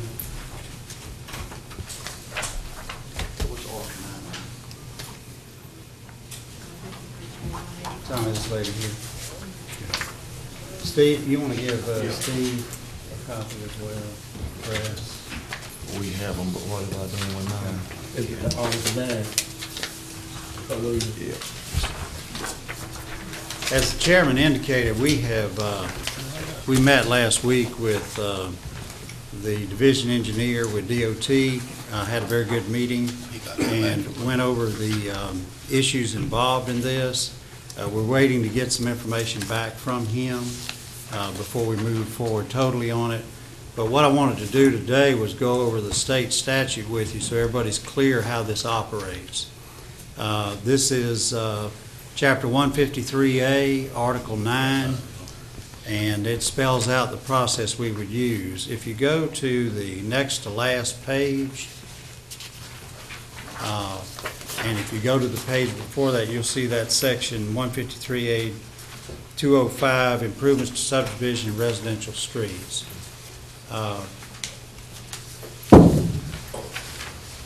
And if you look at B, subparagraph B, the second paragraph on that next to last page, everybody there?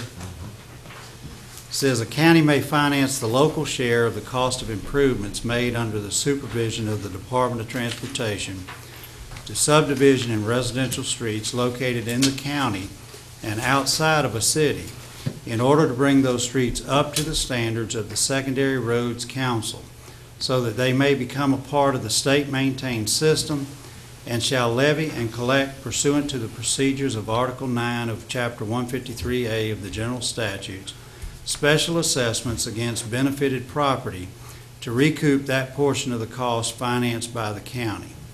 The local share is that share required by policies of the Secondary Roads Council and may be paid by the county from funds not otherwise limited as to use by law.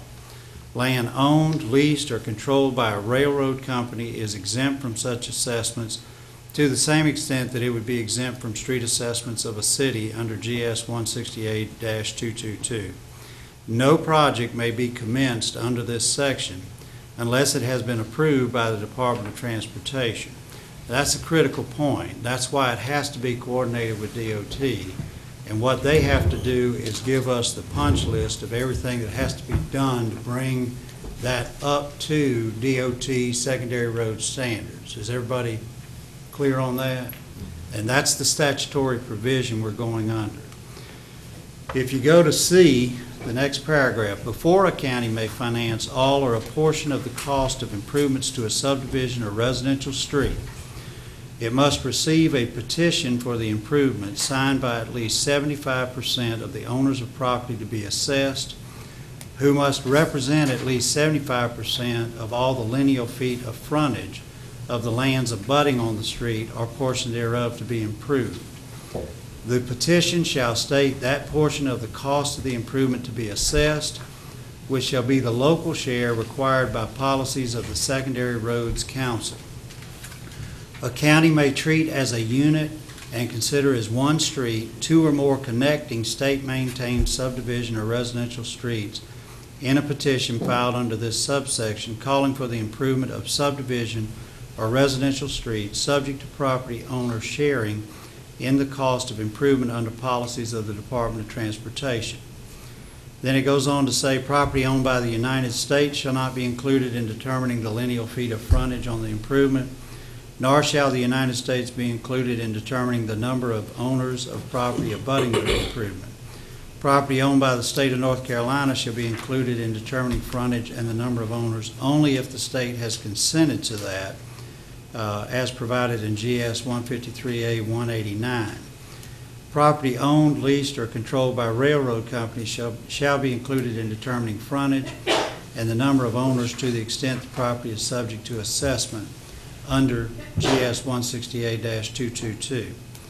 Property owned, leased, or controlled by railroad companies that is not subject to assessment shall not be included in determining frontage or the number of owners.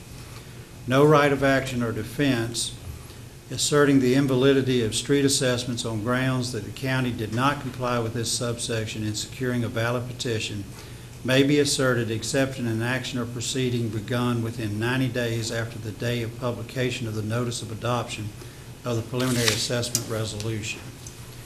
So that is the legal authorization to do this. What I'd like to do now is we'll go back to the beginning of this section. And you'll see 153A-185, the front page. The county may make special assessments against benefited property within the county for all or part of the cost of, and it goes down a list here. Okay? Ours is constructing, reconstructing, paving, widening, installing curbs and gutters, and otherwise building and improving streets as provided in GS 153A-205, and that's the section we just read. Okay. Then it has basis for making assessment. The first one is for water and sewer projects. The second is for beach erosion control or flood or hurricane. C, I think, is the one that applies. D is the one that applies for us. It says, for each project, the Board of Commissioners shall endeavor to establish an assessment method from among the bases set out in this section that will most accurately assess each lot or parcel of land according to the benefit conferred upon it by the project. The Board's decision as to the method of assessment is final and not subject to further review or challenge. So going back to the basis of assessment, if you look at 186A, you can do it on the frontage abutting on the project at an equal rate per foot of frontage, or the street frontage of the lot served or subject to be served by the project at an equal rate per foot of frontage, or the area of the land served or subject to being served by the project at an equal rate, or the valuation of land served or subject to being served by the property being the value of the land without improvements as shown on the tax records of the county. I want to go over that one a little bit because some people have talked about if someone had a far more expensive home, they should pay more. That is not what this statute says. This statute says you can only take the value of the land, not the improvements. Everybody clear on that? Number 5. The number of lots served are subject to being served by the project when the project involves extension of an existing system. Or you can do a combination of 2 or more of these bases. So one of the decision points we'll have to make is what basis of assessment are you going to use? And we'll be getting back to you with that as we get further into this. Sure. Mr. Mayor. Could I ask a question right before we move? Am I interpreting this to say that subdivisions that connect to each other can be treated as one? In other words, You can. The problem is, and that's another issue we're going to need to discuss in depth, because 75% is a very, very high threshold. And so you may be better served to do smaller sections, because it wouldn't take a lot of people not to participate to kill it. Right. And so the other rule that you have to remember is, and the DOT stressed this with us, is any improvement that they're going to take over has to be contiguous with their existing system. So in other words, if you've got a subdivision street leading to roads in the back, if you don't get that front one, you can't do the back ones. Everybody clear on that?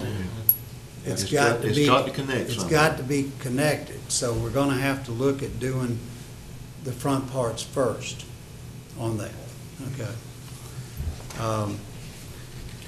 So going further down, corner lot exemptions, it says the Board of Commissioners may establish schedules of exemptions from assessments. This says for water or sewer projects or when sewer lines are installed, but that also applies to roads.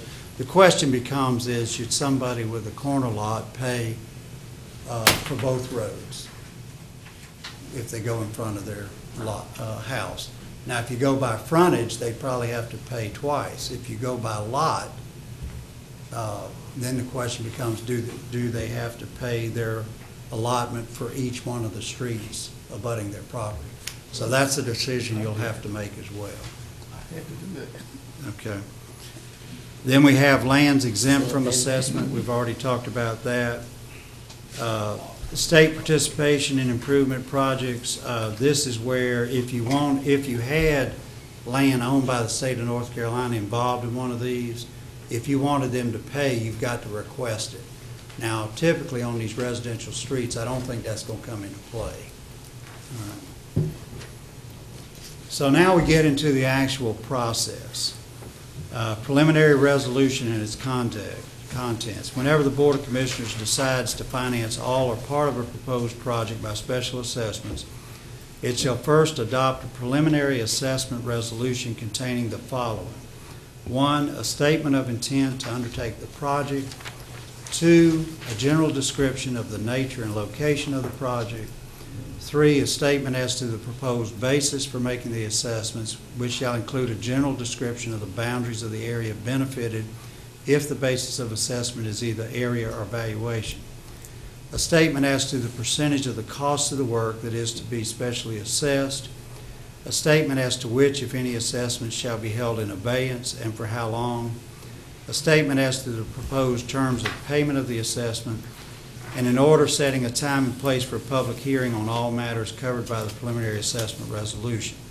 The hearing shall not be earlier than 3 weeks and not later than 10 weeks from the day on which the preliminary resolution is adopted. So then the next section goes into the notice of preliminary resolution. You can see that at least 10 days before the public hearing, you publish it in the paper, but you also give notice to all of the affected property owners by first-class mail.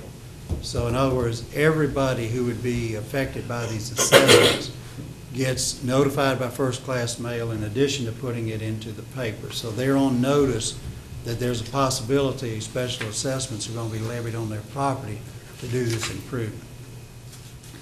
The next section, 192, you have a hearing on the preliminary resolution, and then you have the assessment resolution. And people come and talk about it at that point. At or after the hearing, the board may adopt a final assessment resolution directing that the project or portions thereof be undertaken. The final assessment resolution shall describe the project in general terms, which may be by reference to projects described in the preliminary resolution, and shall set forth the following. The basis on which the special assessments will be made, together with a general description of the boundaries, the percentage of the cost of work to be special assessed, and the terms of payment, including the conditions, if any, under which assessments are to be held in abeyance. And the percentage may not be different than the percentage proposed in the preliminary assessment resolution. Otherwise, you have to start the process over. What you'll notice is that you still haven't talked about the actual cost.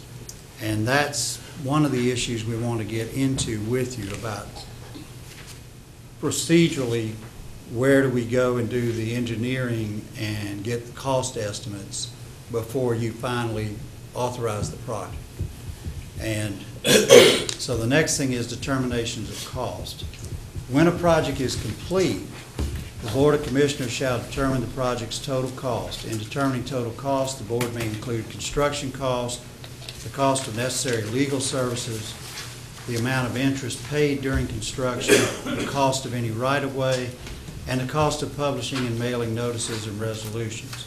The board's determination of the total cost of a project is conclusive, and construction also includes the engineering to do that.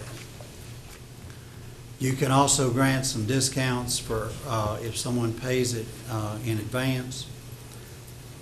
So then you get to the preliminary assessment roll and publication, and that's 194. When the total cost of a project has been determined, the Board of Commissioners shall cause a preliminary assessment roll to be prepared.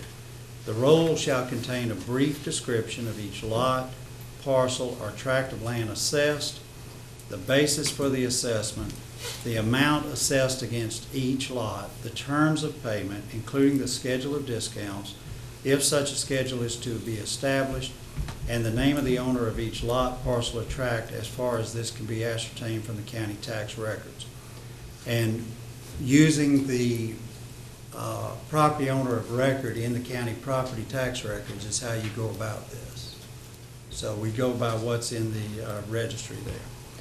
A map of the project on which is shown each lot, parcel, or tract assessed, the basis of its assessment, the amount assessed against it, and the name of its owner as far as this can be ascertained from the county tax records is a sufficient assessment roll. After the preliminary assessment roll has been completed, the board shall cause the roll to be filed in the clerk's office where it will be available for public inspection, and shall set the time and place for a public hearing on the roll. At least 10 days before the date set for the hearing, the board shall publish a notice that the preliminary assessment roll has been completed. The notice shall describe the project in general terms, note that the roll is in the clerk's office is available for inspection, and state the time and place for the hearing on the roll.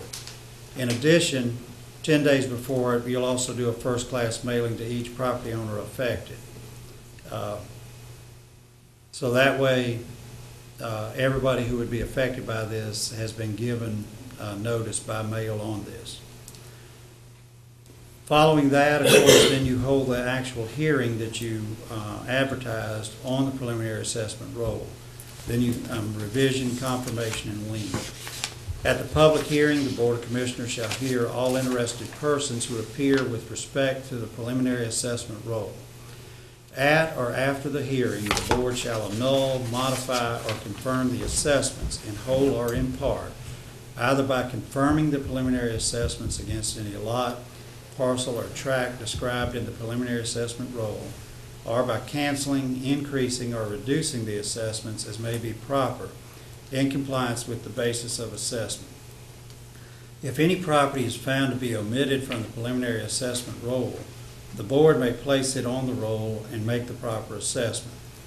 When the board confirms assessments for a project, the clerk shall enter into the minutes of the board the date, hour, and minute of confirmation. From the time of confirmation, each assessment is a lien on the property assessed of the same nature and to the same extent as the lien for county or city property taxes under the priorities set out in GS 153A-200. After the assessment roll is confirmed, the board shall cause a copy of it to be delivered to the county tax collector for collection in the same manner as property taxes. Then we have to publish a notice of confirmation of the assessment roll. And that's what the next section is about. And then the notice shall state that assessments may be paid without interest at any time before the expiration of 30 days. And if they are not paid within this time, all installments thereon shall bear interest as determined by the Board of Commissioners. The notice shall also state the schedule of discounts, if one has been established, to apply to assessments paid before the expiration date for payment thereof. 197 goes into the legal process, how someone can appeal the assessment process to the General Court of Justice. 198 talks about reassessment if there's an irregularity. And then we get to 199, which is the payment of assessments in full or by installments. Within 30 days after the date that notice of confirmation of the assessment roll is published, each owner of assessed property shall pay his assessment in full unless the Board of Commissioners has provided that assessments may be paid in annual installments. If payments by installments is permitted, any portion of an assessment not paid within the 30-day period shall be paid in annual installments. The board shall, in the assessment resolution, determine whether payment may be made by annual installments and set the number of installments, which may not be more than 10. With respect to payment by installment, the board may provide, 1, that the first installment with interest is due on the date when property taxes are due, and 1 installment with interest is due on the same date in each successive year until the assessment is paid in full, or you can have it the date that the assessment roll is confirmed. My recommendation to you is that you tie this into the date when regular taxes are due. That makes it much more simple for the tax collector because everything's on the same schedule. Okay, but you have to determine that in the assessment roll. Enforcement of assessments, interest, foreclosure, and limitations. Any portion of an assessment that is not paid within 30 days after the day that notice of confirmation of the assessment roll is published shall, until paid, bear interest at a rate to be fixed in the assessment resolution. The maximum rate at which interest may be set is 8% per annum. You'll need to determine what interest rate you want to charge. You cannot exceed 8%. And you also will set how many years you would give people to spread these payments out. The law allows, as we read previously, 10 years is the maximum time. You'll need to determine that on each project. My recommendation to you would be you should spread them out as long a period as possible for the folks so that it's an easier tax burden for them to bear. I would also recommend that we not do more interest than is necessary to cover our cost to borrow the money. Okay. If an installment of an assessment is not paid on or before the due date, all of the installments remaining unpaid immediately become due. And basically all that's saying is that if you give people 10 years to make an installment payment and they become delinquent on one of those, all of it's due. Now it says you can waive that acceleration and let them go back on the schedule, but they would need to give a good reason for that. But that's the enforcement mechanism. A county may foreclose assessment liens on any procedure provided by law for the foreclosure of property tax liens, except that lien sales and lien sale certificates are not required, and foreclosure may be begun at any time after 30 days after the due date. The county is not entitled to a deficiency judgment in an action to foreclose an assessment lien. The lien of special assessments is inferior to all prior and subsequent liens for state, local, and federal taxes, and superior to all other liens. The board, you might want to address that in terms about the priority order. If you have local or federal or state tax liens, they would come above these. These would be superior to other liens that are subsequent to them. If you've got a house with a mortgage on it, the mortgage would be superior to this lien because, and you'd have to give them mortgage would not be superior, but if you were foreclosing it, you would have to sue the holder of the mortgage, the trustee, the deed of trust, and to make them a party. Okay, the next section is 201. This is authority to hold assessments in abeyance. In my opinion, this really doesn't apply here. This is really geared for water and sewer projects where you've determined the full cost, but people haven't tapped on yet, so you may hold them in abeyance until they tap onto the system. In this case, the roads will have been completed, turned over to DOT, all the costs assessed. There's no reason to hold anything in abeyance on this that I can determine. The next one gets into one of the finer points about property ownership, about tenancy for life. That's a little unusual, but there is a provision if that happens. Same thing with the next one about a lien in favor of a co-tenant or joint owner paying special assessments. And then you have apportionment of special assessments. Maintenance assessments will not apply because we're not remember, our goal here is to get with DOT, have them determine street by street what needs to be done, that we get a petition for. And then go through and get it up to state standards with the DOT agreeing on the front end that if we do all of this work, it will be taken into the state secondary road system. And if it's taken in the secondary road system, they do the maintenance. So you don't need any maintenance assessments on this. Everybody follow that? Okay, improvements to subdivision and residential streets, that's what we started off reading before, and that talks about the petition. I think one of the critical issues that needs to be discussed, and this is one of the things we're going to work out with DOT, I've read you the entire procedure here. So essentially what happens is you need to develop a standard petition format, which the county attorney will approve, because we need to make sure these petitions are in complete conformity to this state statute, that they have everything the statute requires. So before anybody goes out and gets petitions, we need to make sure that we've developed that format and they get it from us so that it passes legal muster and it can't be challenged. Because I'd hate for them to go out and do all that work and then somebody challenges it on the back end and gets it thrown out. So they have to, again, do a petition, 75% of the property owners, representing at least 75% of the property frontage on there.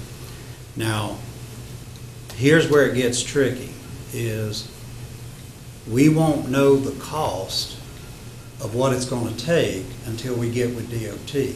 DOT does not have the resources, and you don't have the resources, to go out and do the engineering on everything that's out there. So it seems to me we're going to have to wait until somebody brings us a valid petition and says, we want you to do this. At that point, the core issue is, of course, they won't know what the total cost is. We don't know what the total cost is at that point. One of two things is going to happen at that point, and this is part of what we're working with DOT on. One process is that DOT does the engineering, does the design specs, bids out the project, everything, and we pay them for that. Now, the advantage of that process is we're assured that they'll take the project in because it's going to cover everything that needs to be done, because they're the ones who determined it and bid it out. The second way is they give us the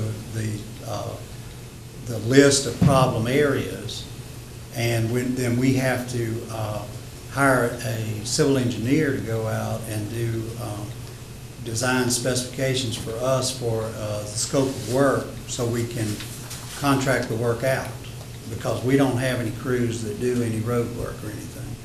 So that's the two methods. Now, when you get that out of the way, you finally know, you'll have a ballpark estimate from the engineer about what it's going to take to do this, because some of it may be recutting ditches, some of it may be replacing driveway tiles that were not put in properly, and therefore they act as an impediment because they're either too high or too low, for the ditches. The DOT also has some problems with people who put in brick mailboxes that are encroaching in the right-of-way, and so they may come along and say those have to go in isolated cases.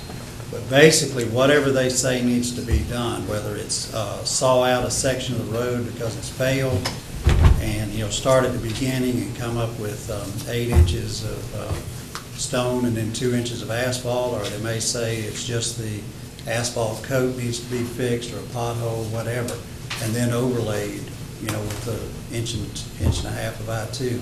But whatever their standards are, that's what we're going to get from them. Then we would have the engineer give us the scope of work that we can then contract out for, and the contractor's clear on what he's bidding on. So we're getting apples to apples bid. Now here's where it gets tricky. At that point, you've invested some money. because you've either gonna agree to pay DOT for the work they've done on that engineering, or we will have paid for that engineering. Now, my experience with special assessments is, some people are gonna give you a petition for it, and then they're gonna find out when they see the price tag, they're gonna decide they don't wanna go forward. Others will want to go forward. If they go forward, it's not an issue. But if they don't go forward, then basically the county has eaten those engineering costs. So we can't do a lot of this unless we get a petition, because otherwise, you know, it would cost you a tremendous amount of money. And Chip Crumper has prepared a map, just of one section for us, of how many roads need to be done. And it's a pretty large amount of roads. So it seems to me the issue needs to be is the threshold before we begin anything is we need to receive the petition. Because otherwise we're going to spend an awful lot of money and we won't even know if we get a petition.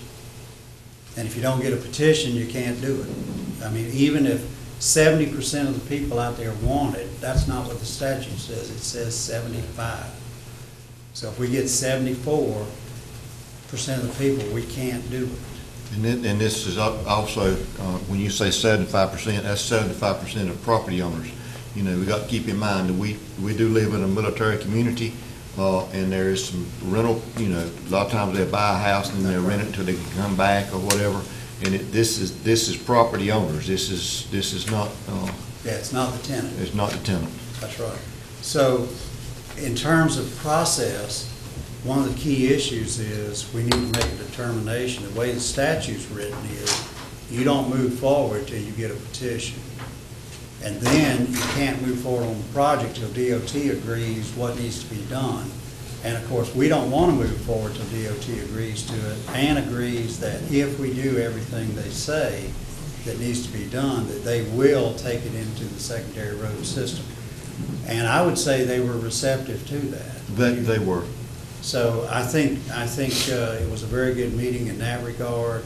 Now, one of the ways to cope with that is to be fair to people, because if the cost estimate from the engineering comes back, when you do that preliminary meeting, that would be a time to discuss that before we do the project. And then you can ask the people at that public hearing, do you want us to go forward with this?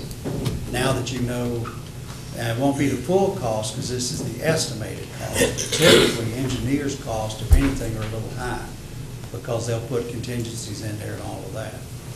So to me, that would be the time at that public hearing where then people know, okay, we've got 50 lots in here. If we assess by the lot, if the project costs $100,000, all of us are looking at $2,000 in assessments.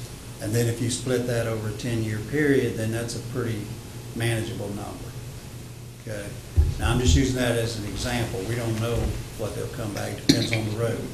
Mr. Mayor. I'm a little bit confused because, am I correct that on this engineering fee? Right.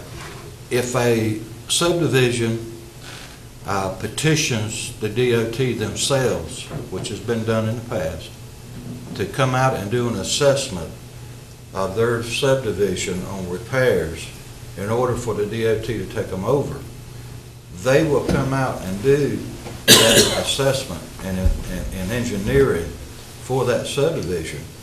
And if that subdivision decides from the cost standpoint that they do not want to do anything, they are not charged anything for the engineering. Can you tell me what the difference is between that and doing an assessment? Because you're saying we've got to pay engineering fees to the DOT, and I don't understand that. It's Well, two-edged in sword. our discussions with them, if they were willing to do the engineering for us, it would be on a cost reimbursement basis. But if the subdivision themselves petitions and they come out and do a free assessment on what they need to do, line item by line item, they don't charge the development anything.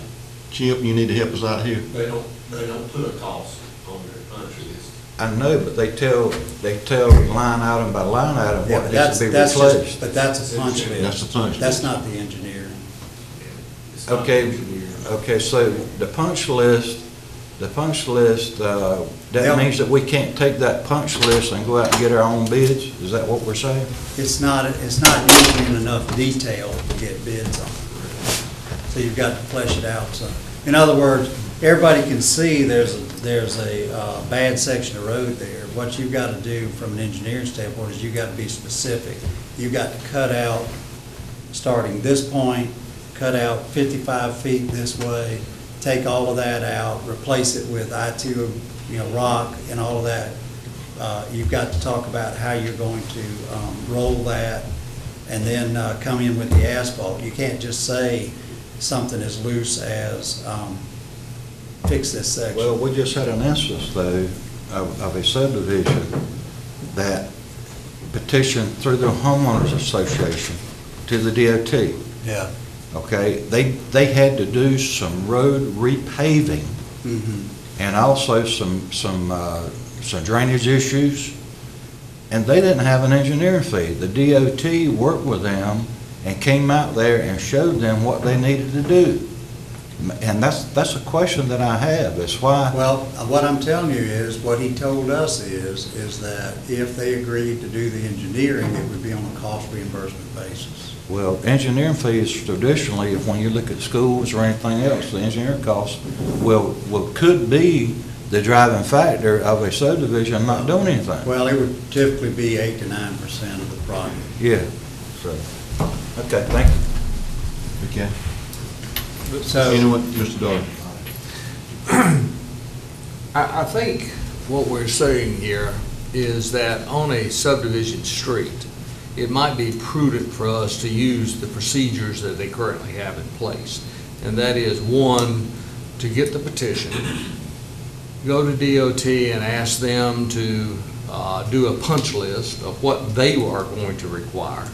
And once you receive the punch list, you actually can get in and get Barnhill. You could get several people to go out and give you an estimate. And this is just a rough estimate of the cost to fulfill the punch list, because they build roads and they would know from the punch list. And once you got the estimate, then at least the property owners would get an idea of the cost. If they didn't want to proceed on, then at that point, that's the end of it. yeah, they would tell you at the public hearing That's if they correct. don't want to go That's correct. further. But I If, think once they determine that they wanted to go for it, then you've got to make a determination. Do you go with NCDOT and have them do the engineering, or do you go to Barnhill and saying your cost estimate must include your engineering from Barnhill? well, what you'd have to do then I'm is just get an using Barnhill. independent civil engineer to do the specs, because you would then bid it out. Either we're going to bid the work out, or DOT's going to bid the work. They're not going to do the work either. They're going to bid it out, or we're going to bid it out. I think the concerns from the property owner is, I'm not blankly wanting to sign a petition not knowing what the costs are.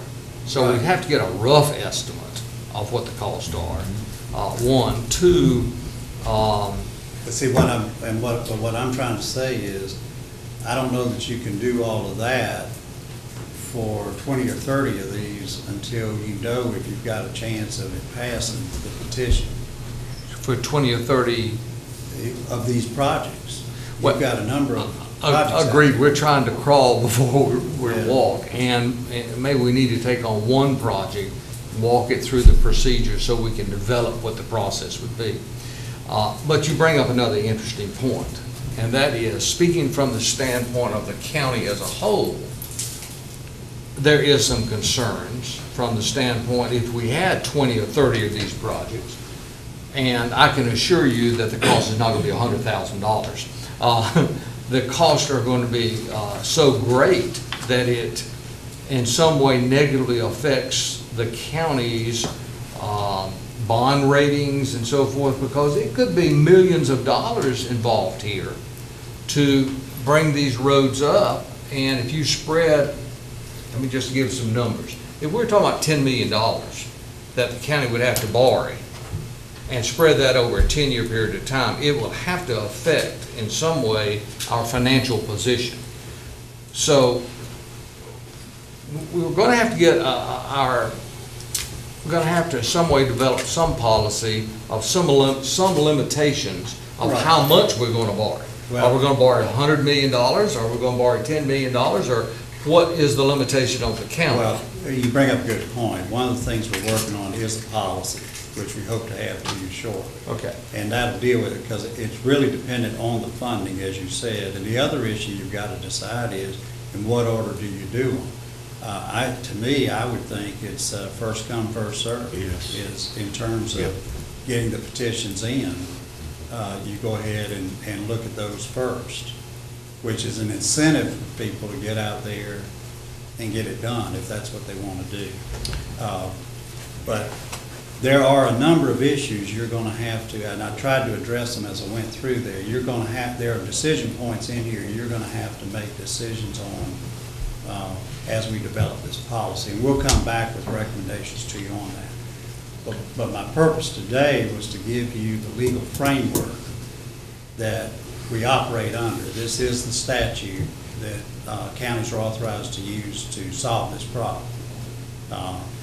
But ultimately, it's going to be up to the property owners if they want to move forward with it. Mr. Chairman. The other interesting thing was, if I'm reading this, is you're talking about 75% of the property owners, but it didn't stop at that. That represents 75% of the linear footage. That's right. So we're going to need to have our planning department for a particular subdivision to determine what that is. They have to take the petition, and it's called validate the petition. So they have to go through along with Alan Lumpkin and the tax department and make sure, which is essentially the process we used on the street light. We did the same thing there, it's just that the threshold there was 66%. But that didn't have anything to do with the linear footage, though. No. You see, where this does, so Oh, yeah, they'll have for to those be that would be out there getting the petitions, they'd need to know what benchmark would be there. One, 75% of the property owners, and secondly, what is the 75% of the linear footage? That's right. We would prepare a map and a property owner. And you would let whoever's in that particular subdivision. Somebody, a stakeholder on that street would have to be in charge. Right.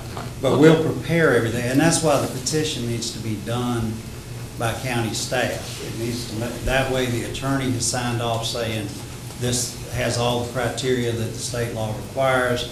Chip will do the map, we'll give them the property listing. So we're trying to help them as much as we can, have everything they need to go door to door and start getting the information.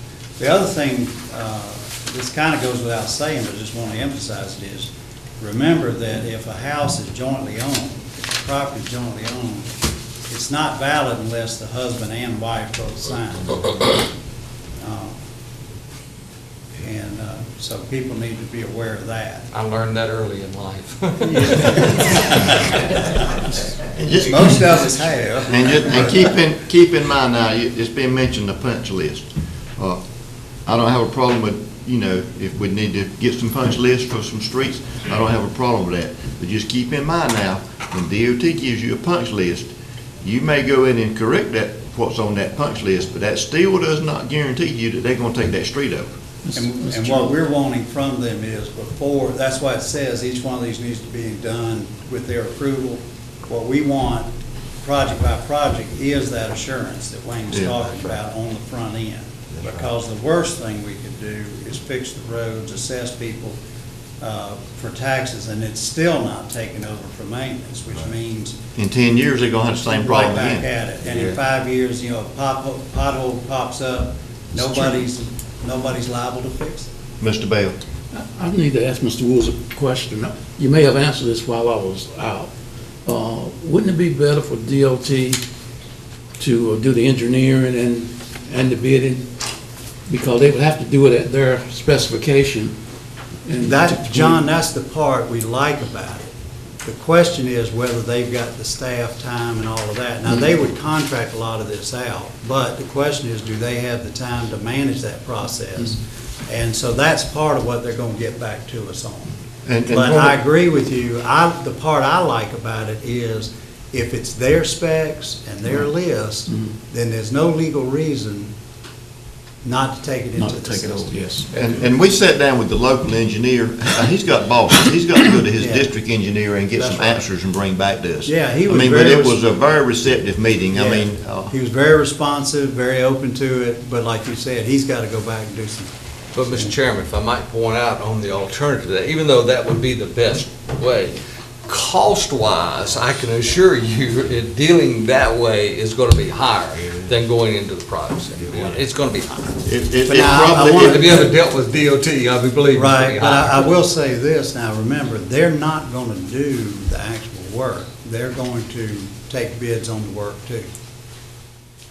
So the bidding process, I think, would be the same. The question is, how much more is the engineering going to be, one way or the other? That's right. Okay. That's my question. Does that kind of answer y'all's questions? Yes, that was very helpful. It raises some more questions. Oh, yes. It does. And again, what would be the best way to get those questions answered? Would it be to sit down with you? Yeah, just give me a call and I'll be happy.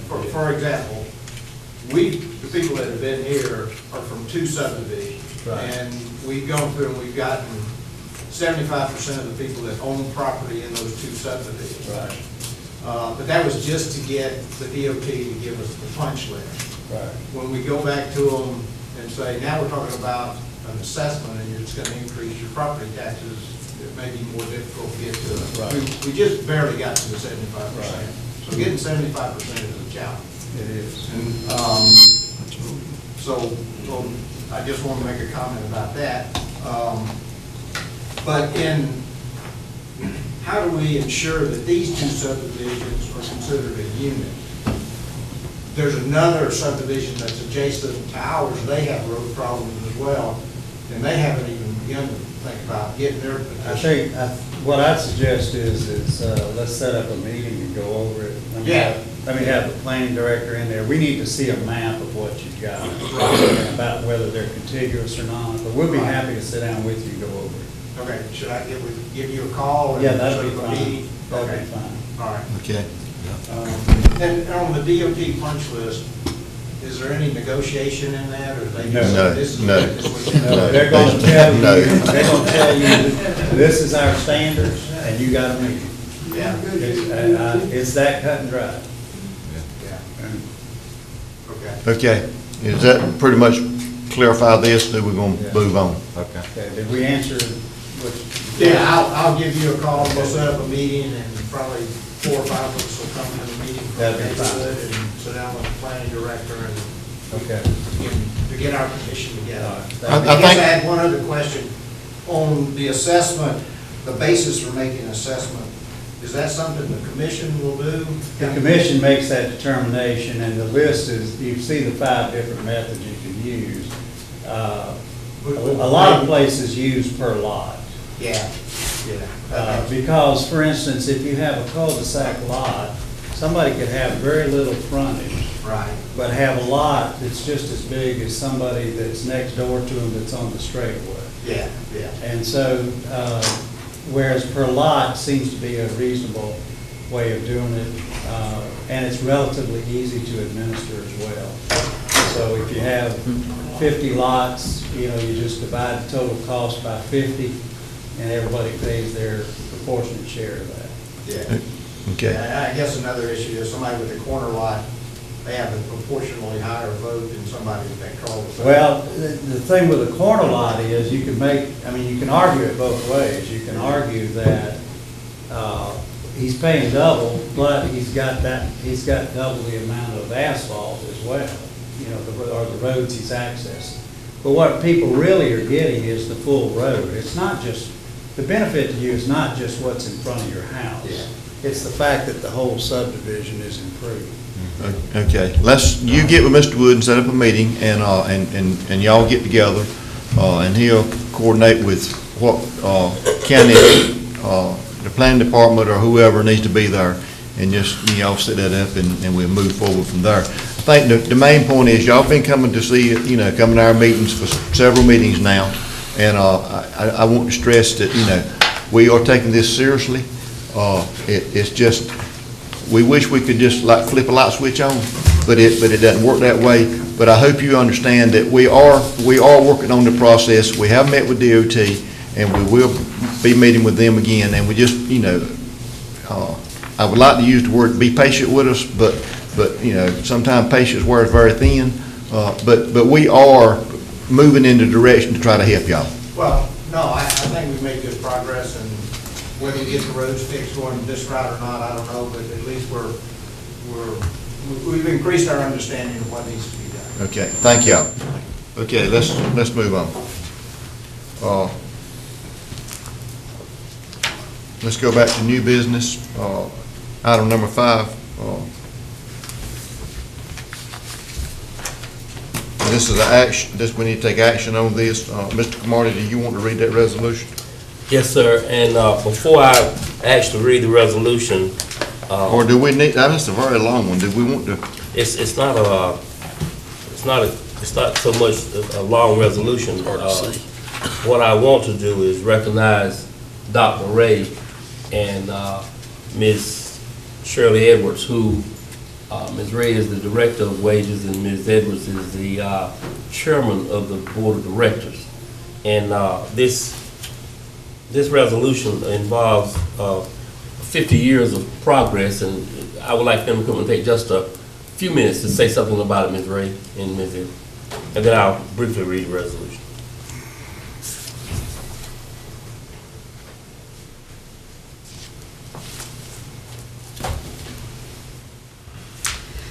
Mr. Chairman, Mr. Cromartie, Commissioners, thank you for allowing us to come today to share Wages Golden Anniversary. First, I would like to recognize Ms. Shirley Edwards, who is a long-term board member and the current board chair for Wages, and also Mr. Ed Cromartie, who serves on the Wages Board, has been a long-term friend, as many of you have, of Wages, and he represents you very well on our board. During the State of the Union address on January 8, 1964, President Lyndon B. Johnson declared unconditional war on poverty, leading Congress to pass the Economic Opportunity Act. This legislation established and funded community action agencies, and in response, Wayne Action Group for Economic Solvency, Wages, was chartered by resolution of the Wayne County Board of Commissioners in 1965 and was funded as a community action agency dedicated to mobilizing resources to combat poverty. For 50 years, Wages has remained focused and true to its mission, which is Wages is dedicated to helping people improve the quality of life and health and to gain independence. Today, as a community action agency, Wages continues to oversee multiple programs that provide services from the very youngest to the very oldest in our community. Many people are aware of one particular program or another, but may not realize that it's actually part of Wages.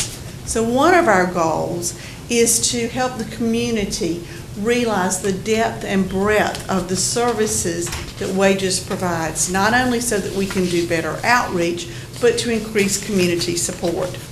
As you will hear in a few minutes, the current programs that Wages has at this point are CSBG, Self-Sufficiency, Head Start, Early Head Start, Wayne County First Steps, the Weatherization Project, the HEART Program, Foster Grandparents, Senior Companions, and the Nutrition Program for the elderly, which includes both congregate and Meals on Wheels. In addition to impacting the lives in this one past year, impacting the lives of over 2,090 individuals in the community, Wages also continues to significantly support the economic development in Wayne County by being an employer that provides jobs for over 198 dedicated employees. We could not be here today, 50 years later, without the ongoing support of our county commissioners and our community partners, so we thank you. Wages Community Action Agency changes lives, mobilizes resources, and improves the community. And in 2015, we are proud to say that Wages is celebrating 50 golden years of service and success. Thank you, Mr. Cromartie. And Ms. Edwards, would you like to make a comment? That's enough, I think. And in the essence of time, Dr. Ray, you so adequately and preciously summarized that entire resolution. I think it would be, I would not be able to do it justice by simply rereading everything that was there. Mr. Chairman, I would like to make a motion to approve the wage celebration of 50 golden years and let the explanation of the resolution stand for itself, because Dr. Ray has very so adequately said that, so. Thank you, ladies. We have a motion on the floor. Any discussion? There's no discussion. All in favor, show a sign of right hand. Motion carries unanimous. And by the way, just to add to that, I should be able to be ready to say it, but I think they're going to come back and appear on with Mr. Allen and do a program. I mean, I may be a part of that that will be shown on our television station. So, thank you. And they will receive an invitation to our 50th anniversary celebration on October the 17th at 6 p.m. at the Wayne Center also. Okay, thank you. Thank you all for coming. Next item, Mr. Wood. Yeah, the next item is something we do every year, which is to mark the anniversary of the drafting of the Constitution of the United States and declaring this Constitution Week in Wayne County.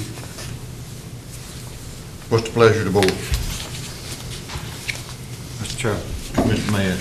make a motion that we approve the Constitution Week and Wayne County proclamation. Okay, I have a motion on the floor. Any discussion? No discussion. All in favor, show sign of right hand. Motion carries unanimous.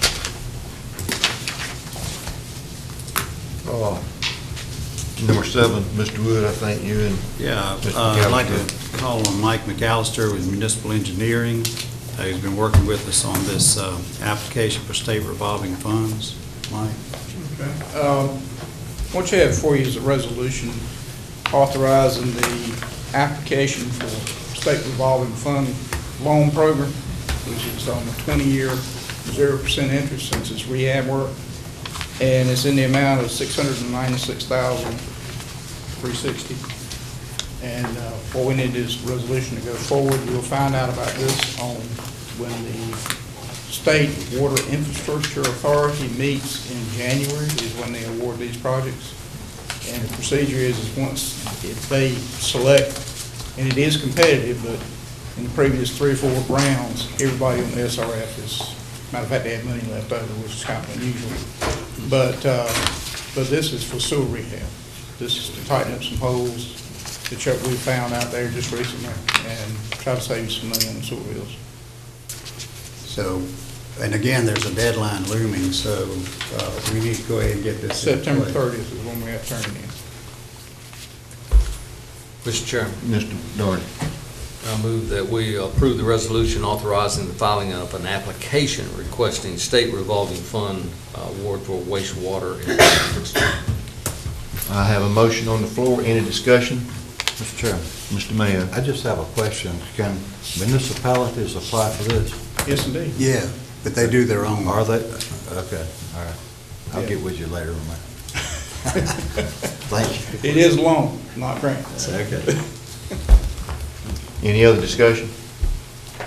There's no other discussion. All in favor, show sign of right hand. Motion carries unanimous. And Mr. Wood, while Mr. McAllister's here, I hope I'm not out of line in asking this question.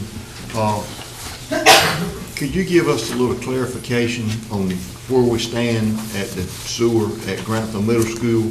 There's a lot of us being asked questions, and we really don't have, I mean, I probably know as much or more than some of the other commissioners, but they're being asked questions, and we just need to know where we stand and kind of what the process is, if you don't mind. Well, as you may recall, we ran into some pretty bad soils on this piece of land that we've got.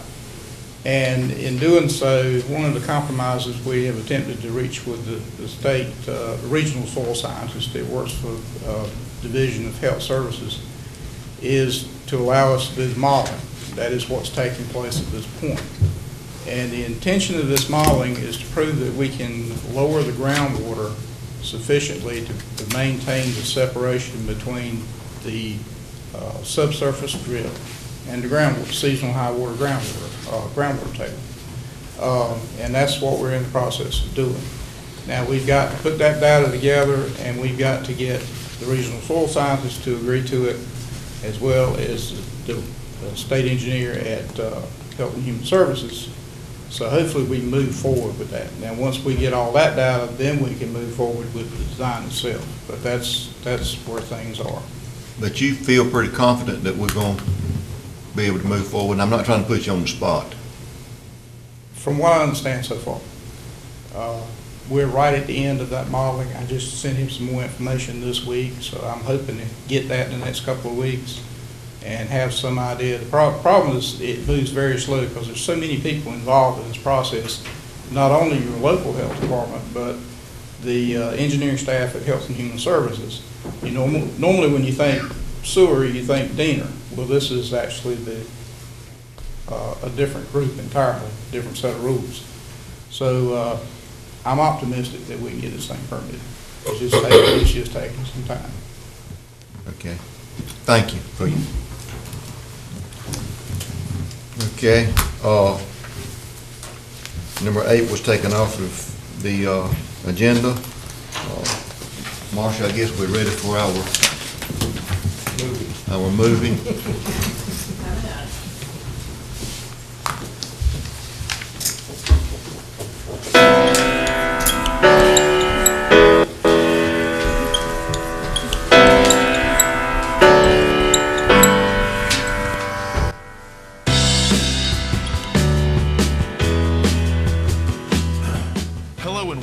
County Update video for September 2015.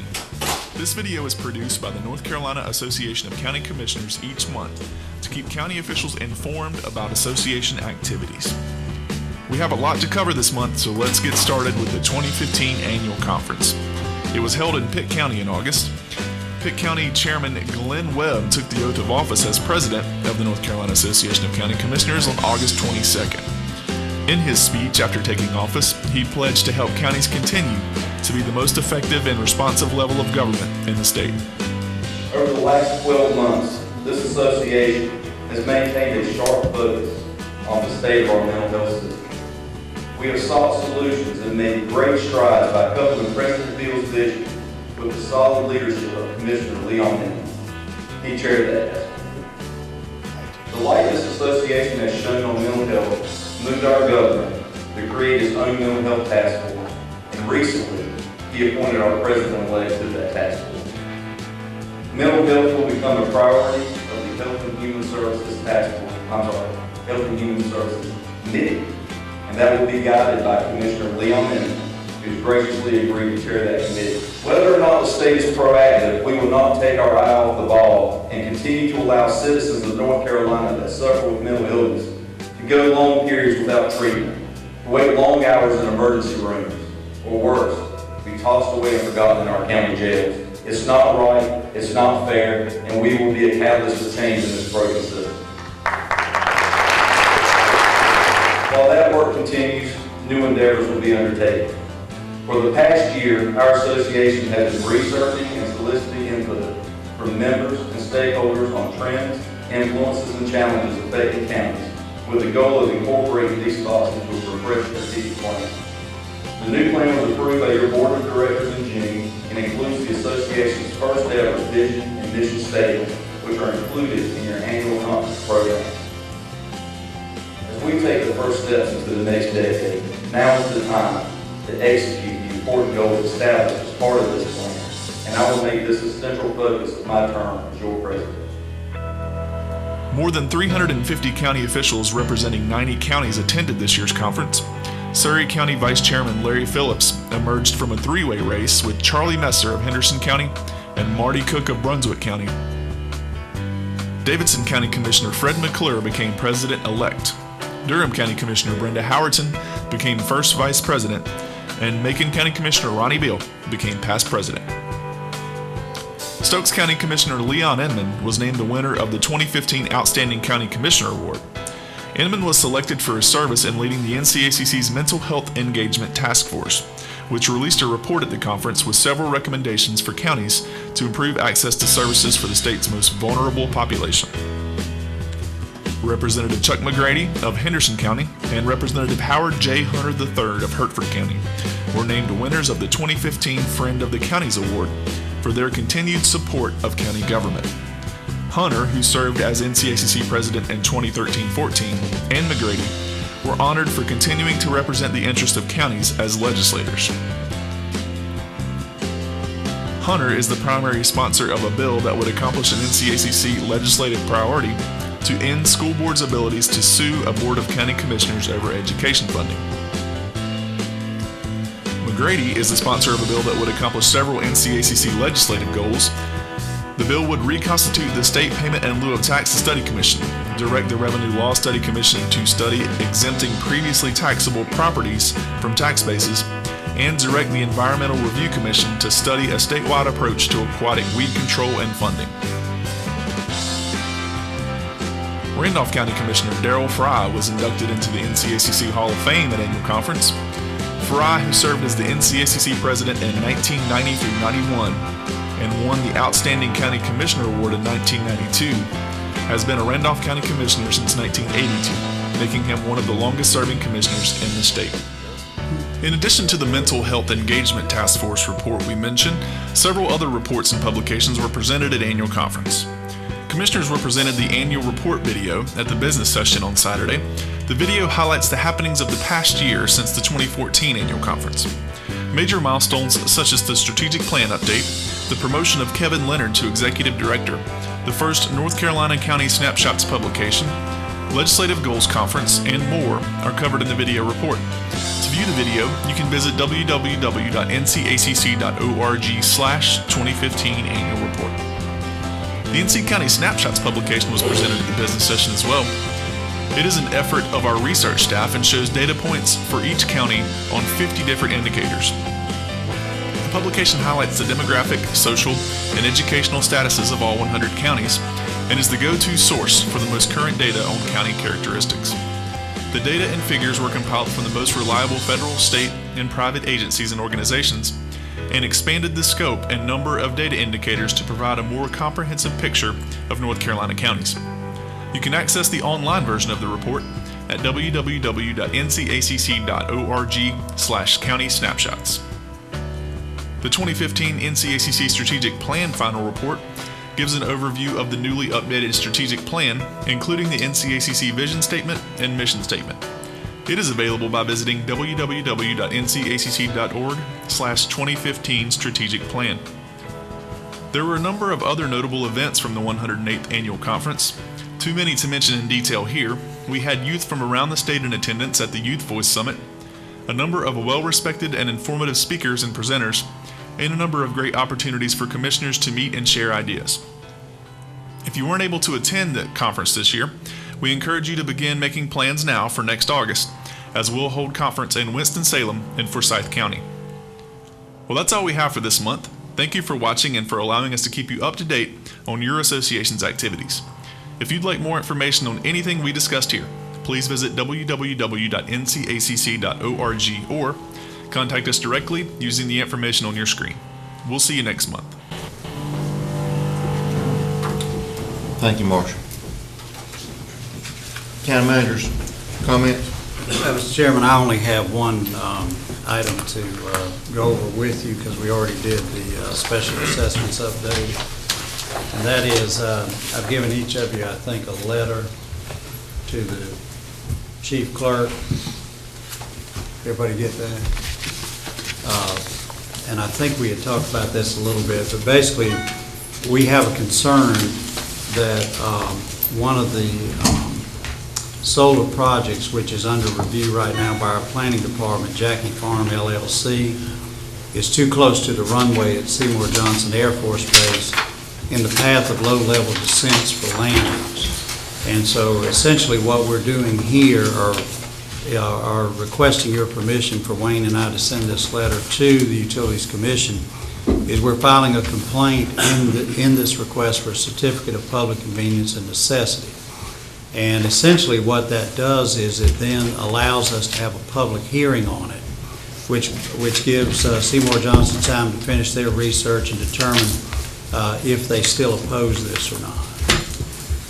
If their research indicates it doesn't, then we will drop this complaint. That'll be the end of it. But if the concerns they have right now end up being correct once they've looked at everything, then what this has done is allowed us to have a public hearing before the Utilities Commission on their concerns, before they would make a decision on whether to grant the permit, which is a certificate of public convenience and necessity for this solar system, solar farm, excuse me. Okay, and just for y'all's information, there's been several solar installations that has already been sent to Seymour Johnson before we took action on it, and all of those, they had no problems with them. That's right. But this one, they do have I wouldn't say they have an issue, they just have some concerns that they need to do a little bit of studying and do some more research before they give their blessings to us. And it's not that this project is not going to move forward,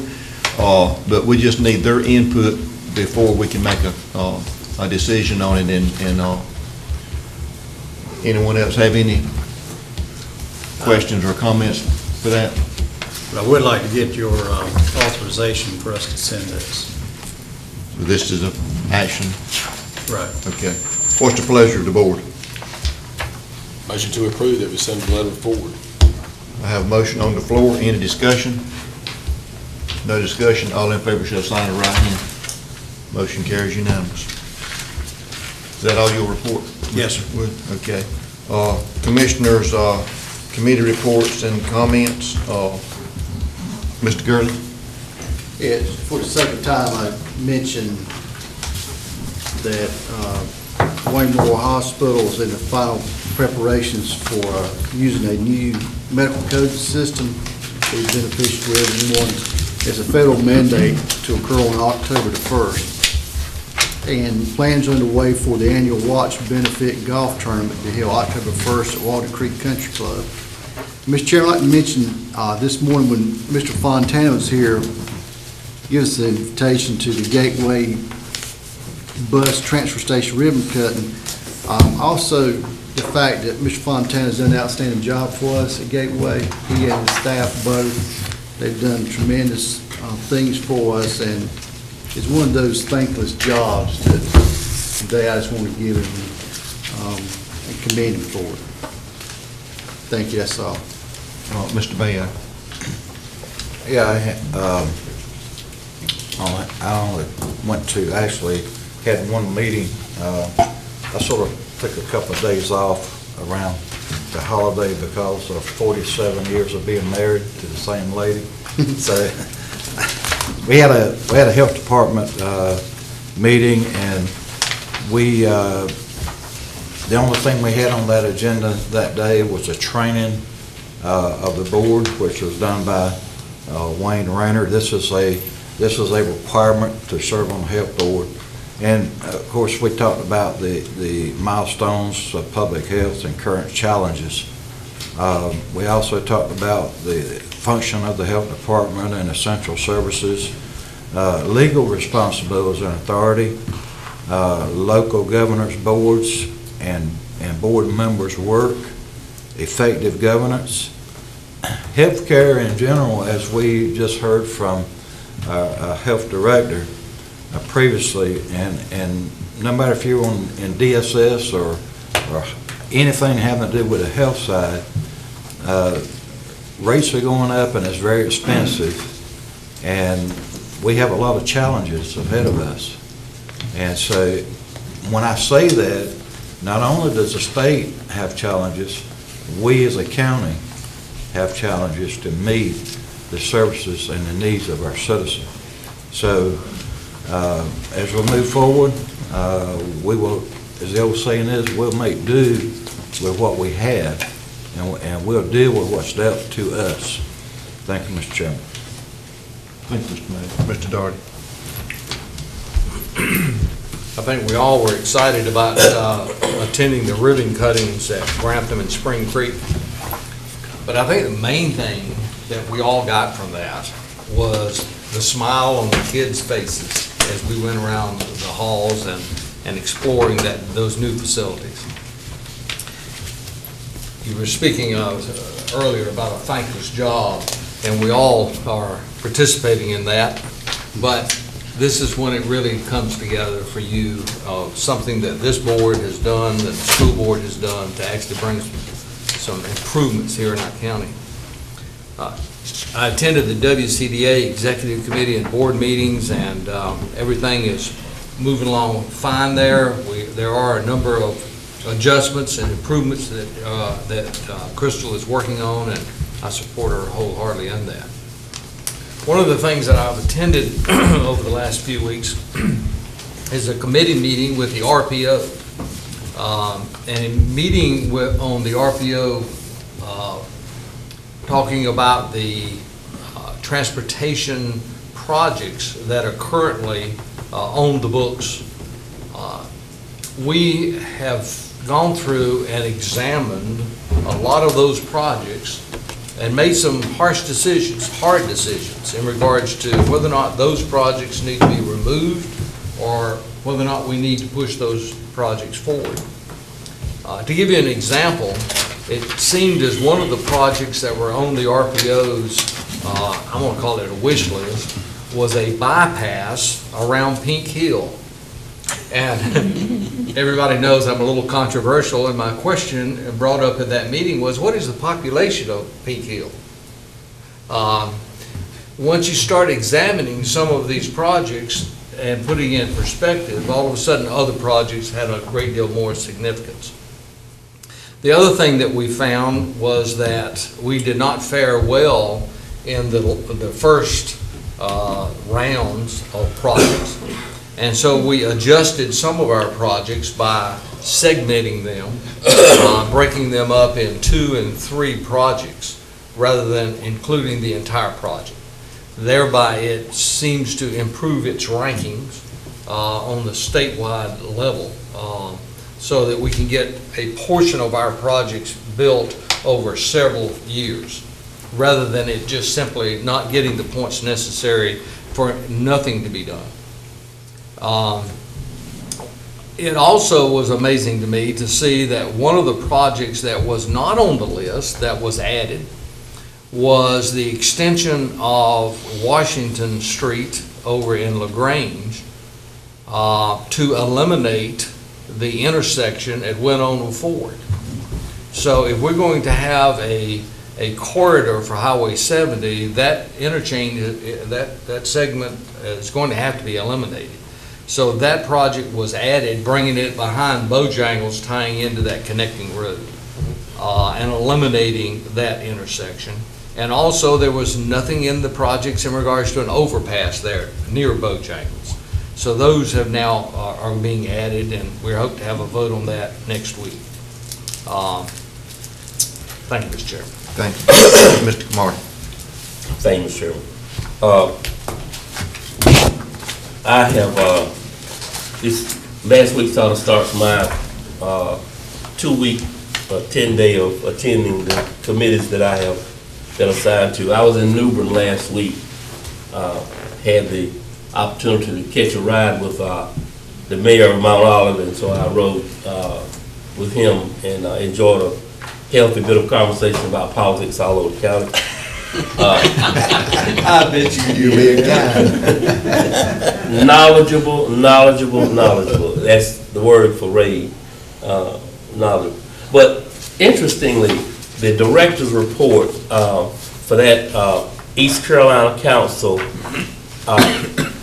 let me say, I think we're getting the 9 counties, I think, getting the money's worth out of this. Wayne County, I look back through her report, and she has been in contact with several of the municipalities in Wayne County, Mount Olive, Fremont, Mount Olive again, and another one's in here someplace, but all kind of little things that group does for the counties, for the municipalities especially, that they do not have the manpower or the expertise within these small municipalities to accomplish. So I think the thing that I find most interesting when I go to the meeting is in the director's report when she's talking about the individual municipalities that they help to work grants for, do water quality studies, all kinds of things that they do out of that East Carolina. So I just want to give them a shout out. But sometimes you wonder if these groups that you attend are really worthwhile. And so I really want to say tomorrow, no, not Thursday and Friday, I have the library and wages coming up on Friday, and I'll be able to report something back on them at our next meeting. But very briefly, Mr. Mayo, I wanted to say just something briefly about apprenticeship. Thank you for your interest in it. I know that you forwarded something to us, but the reason that I want to give a shout out to that, that is an important function for people who need training. And I believe a lot of our socio problems are tied to the lack of good skill development in people who really need skills to land a good job. I just want us to keep pushing that and thank everyone who believes in apprenticeships, and let's see if we can't make it grow. Because we got to get better jobs for better folk who need skills. It's an esteem builder, a self-esteem builder, to have a skill that you can call your own. Thank you. Mr. Spade. I too went to the ribbon cutting of the schools, and it was a lot of fun watching the kids and finally getting to see a big project get done and finished successfully. On Friday the 4th, I went to the Southern Bank groundbreaking, based out of Mount Olive, as you well know. And it was a well attended, even though we were standing on asphalt and it felt like it was 120 degrees out there. But I'm glad to see that being built. And I congratulate Daniels on another project they're getting ready to build. WCDL Wednesday, I was there as well. Thursday, I went to the jail meeting on Thursday morning, and must admit, this is the first one I've been to, and I learned a lot, to see how the parts of our legal system work together with our criminal justice system, and I was impressed. And they talked again about some security issues, and I hope we've got that meeting set up. We have it scheduled for tomorrow morning. Great, that's great. I appreciate that. And then Thursday evening, I went to the East Carolina Workforce Board. Wayne County is well represented. Matter of fact, Jennifer Polk in the Division of Workforce Solutions is the first one to become, I can't remember what the new title is, but they're integrated services. They're the first one in the 9-county region, and I want to give a shout out to them. And she did a great job. Will not be able to attend Gateway on Saturday. And as part of the Friends of Seymour, I'll be going to Langley Air Force Base with Mr. Mayo to make sure that the interest of Seymour Johnson are heard from here to the Capitol. So look forward to that trip, and I hope y'all have a good time at Gateway and get that opened up. Thank you, Mr. Chairman. Thank you. Mr. Bell. I attend the juvenile justice meeting, and I'm going to pass on that one because I didn't stay for the whole meeting. The senior center met August 11th, and I just want to give out a couple little things here that is happening over there in the near future. Starting the 22nd of September, they're going to have a flu clinic.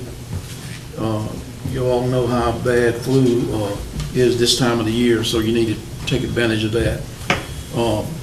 Free blood sugar and blood pressure checks on September the 17th. This is for Commissioner Kamara. They're going to have starting the line dancing back this month.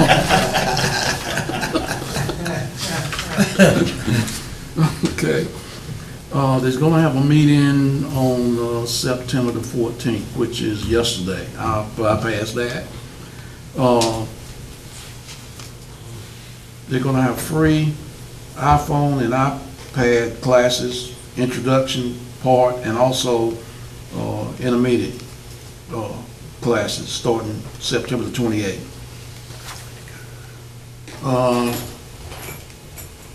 There's going to be a breakfast with the president or the director on September the 30th at 9 a.m. So all of you are invited to attend that if you care to go over and have breakfast with the director. And I believe that's about it as far as what I need to tell you about. Oh, I have one for Commissioner Doherty too. They're gonna start a dance party over there, September the 25th. Looking forward to it.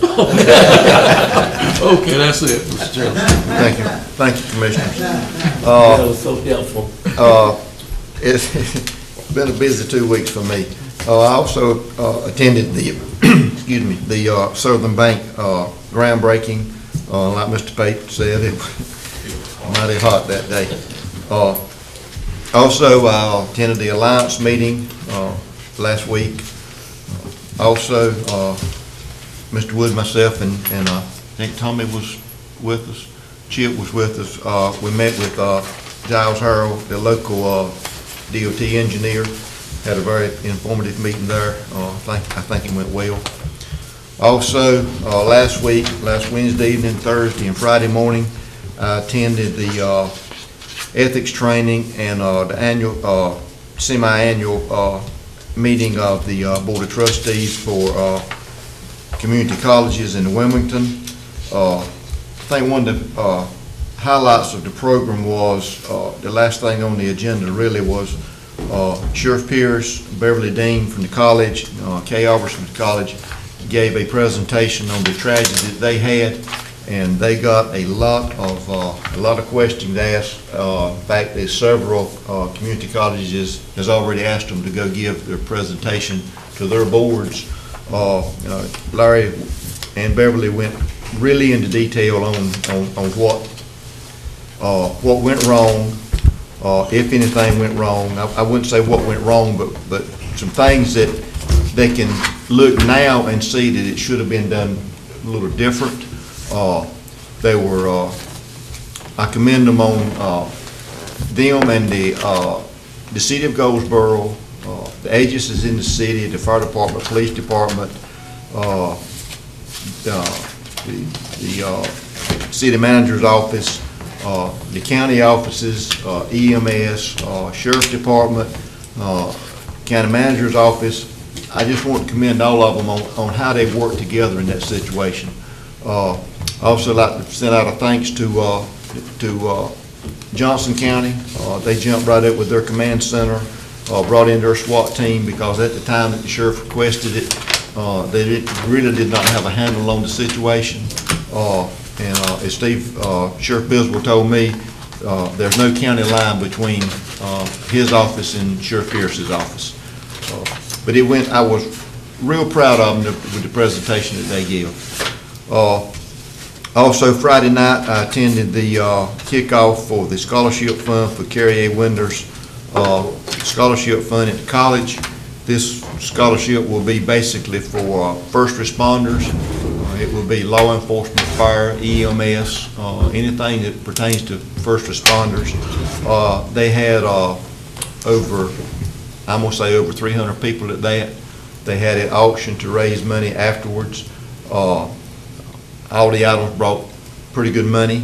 I think they were pleasantly surprised that with the turnout they had and the amount of money. I don't know what the figure is yet, and they probably will not know until after tomorrow, because they have a golf tournament tomorrow also benefiting it. But it was a very humbling, and a lot of people showed a lot of respect for Sheriff Winders. His wife and daughters did a fantastic job on putting on the program, and also with a lot of the members of the Sheriff Department. Also, I gave some statistics on some of the activity in Wayne County last year and so far this year and in the nation. And I thought I had a copy of it with me, but I didn't. But I will get a copy of those statistics to y'all, and I think it'll be eye-opening to you on the number of calls right here in Wayne County. It was Mel Powers got the figures for me, and I was shocked when I saw some of the figures. Also, last night, me and Mr. Wood met with Military Affairs Committee. We met with General Mark Kelly, which is commander of the 9th Air Force, and this is the second general that we've met with in the last 3 weeks. And we have real positive meetings. I mean, the input that the generals are giving us, I think we're in pretty good shape at Seymour Johnson. We don't need to let our guard down, but everything that they say is very positive about Seymour Johnson. They feel out that the mission there is critical enough that we're in good shape. But one of the key that all of them says is the cooperation and between the base and the city and the county here is different from most bases. That we've really got a fantastic working relationship from the enlisted people right on up to the base commander, and it makes you feel good when we know that we've got the working relationship that we do with Seymour Johnson. And also tonight, the Firefighters Association monthly meeting will be at Rosewood Fire Department at 7 p.m. Any of y'all that would like to attend are welcome. And that's kind of what's been going on in my world for the last couple of weeks.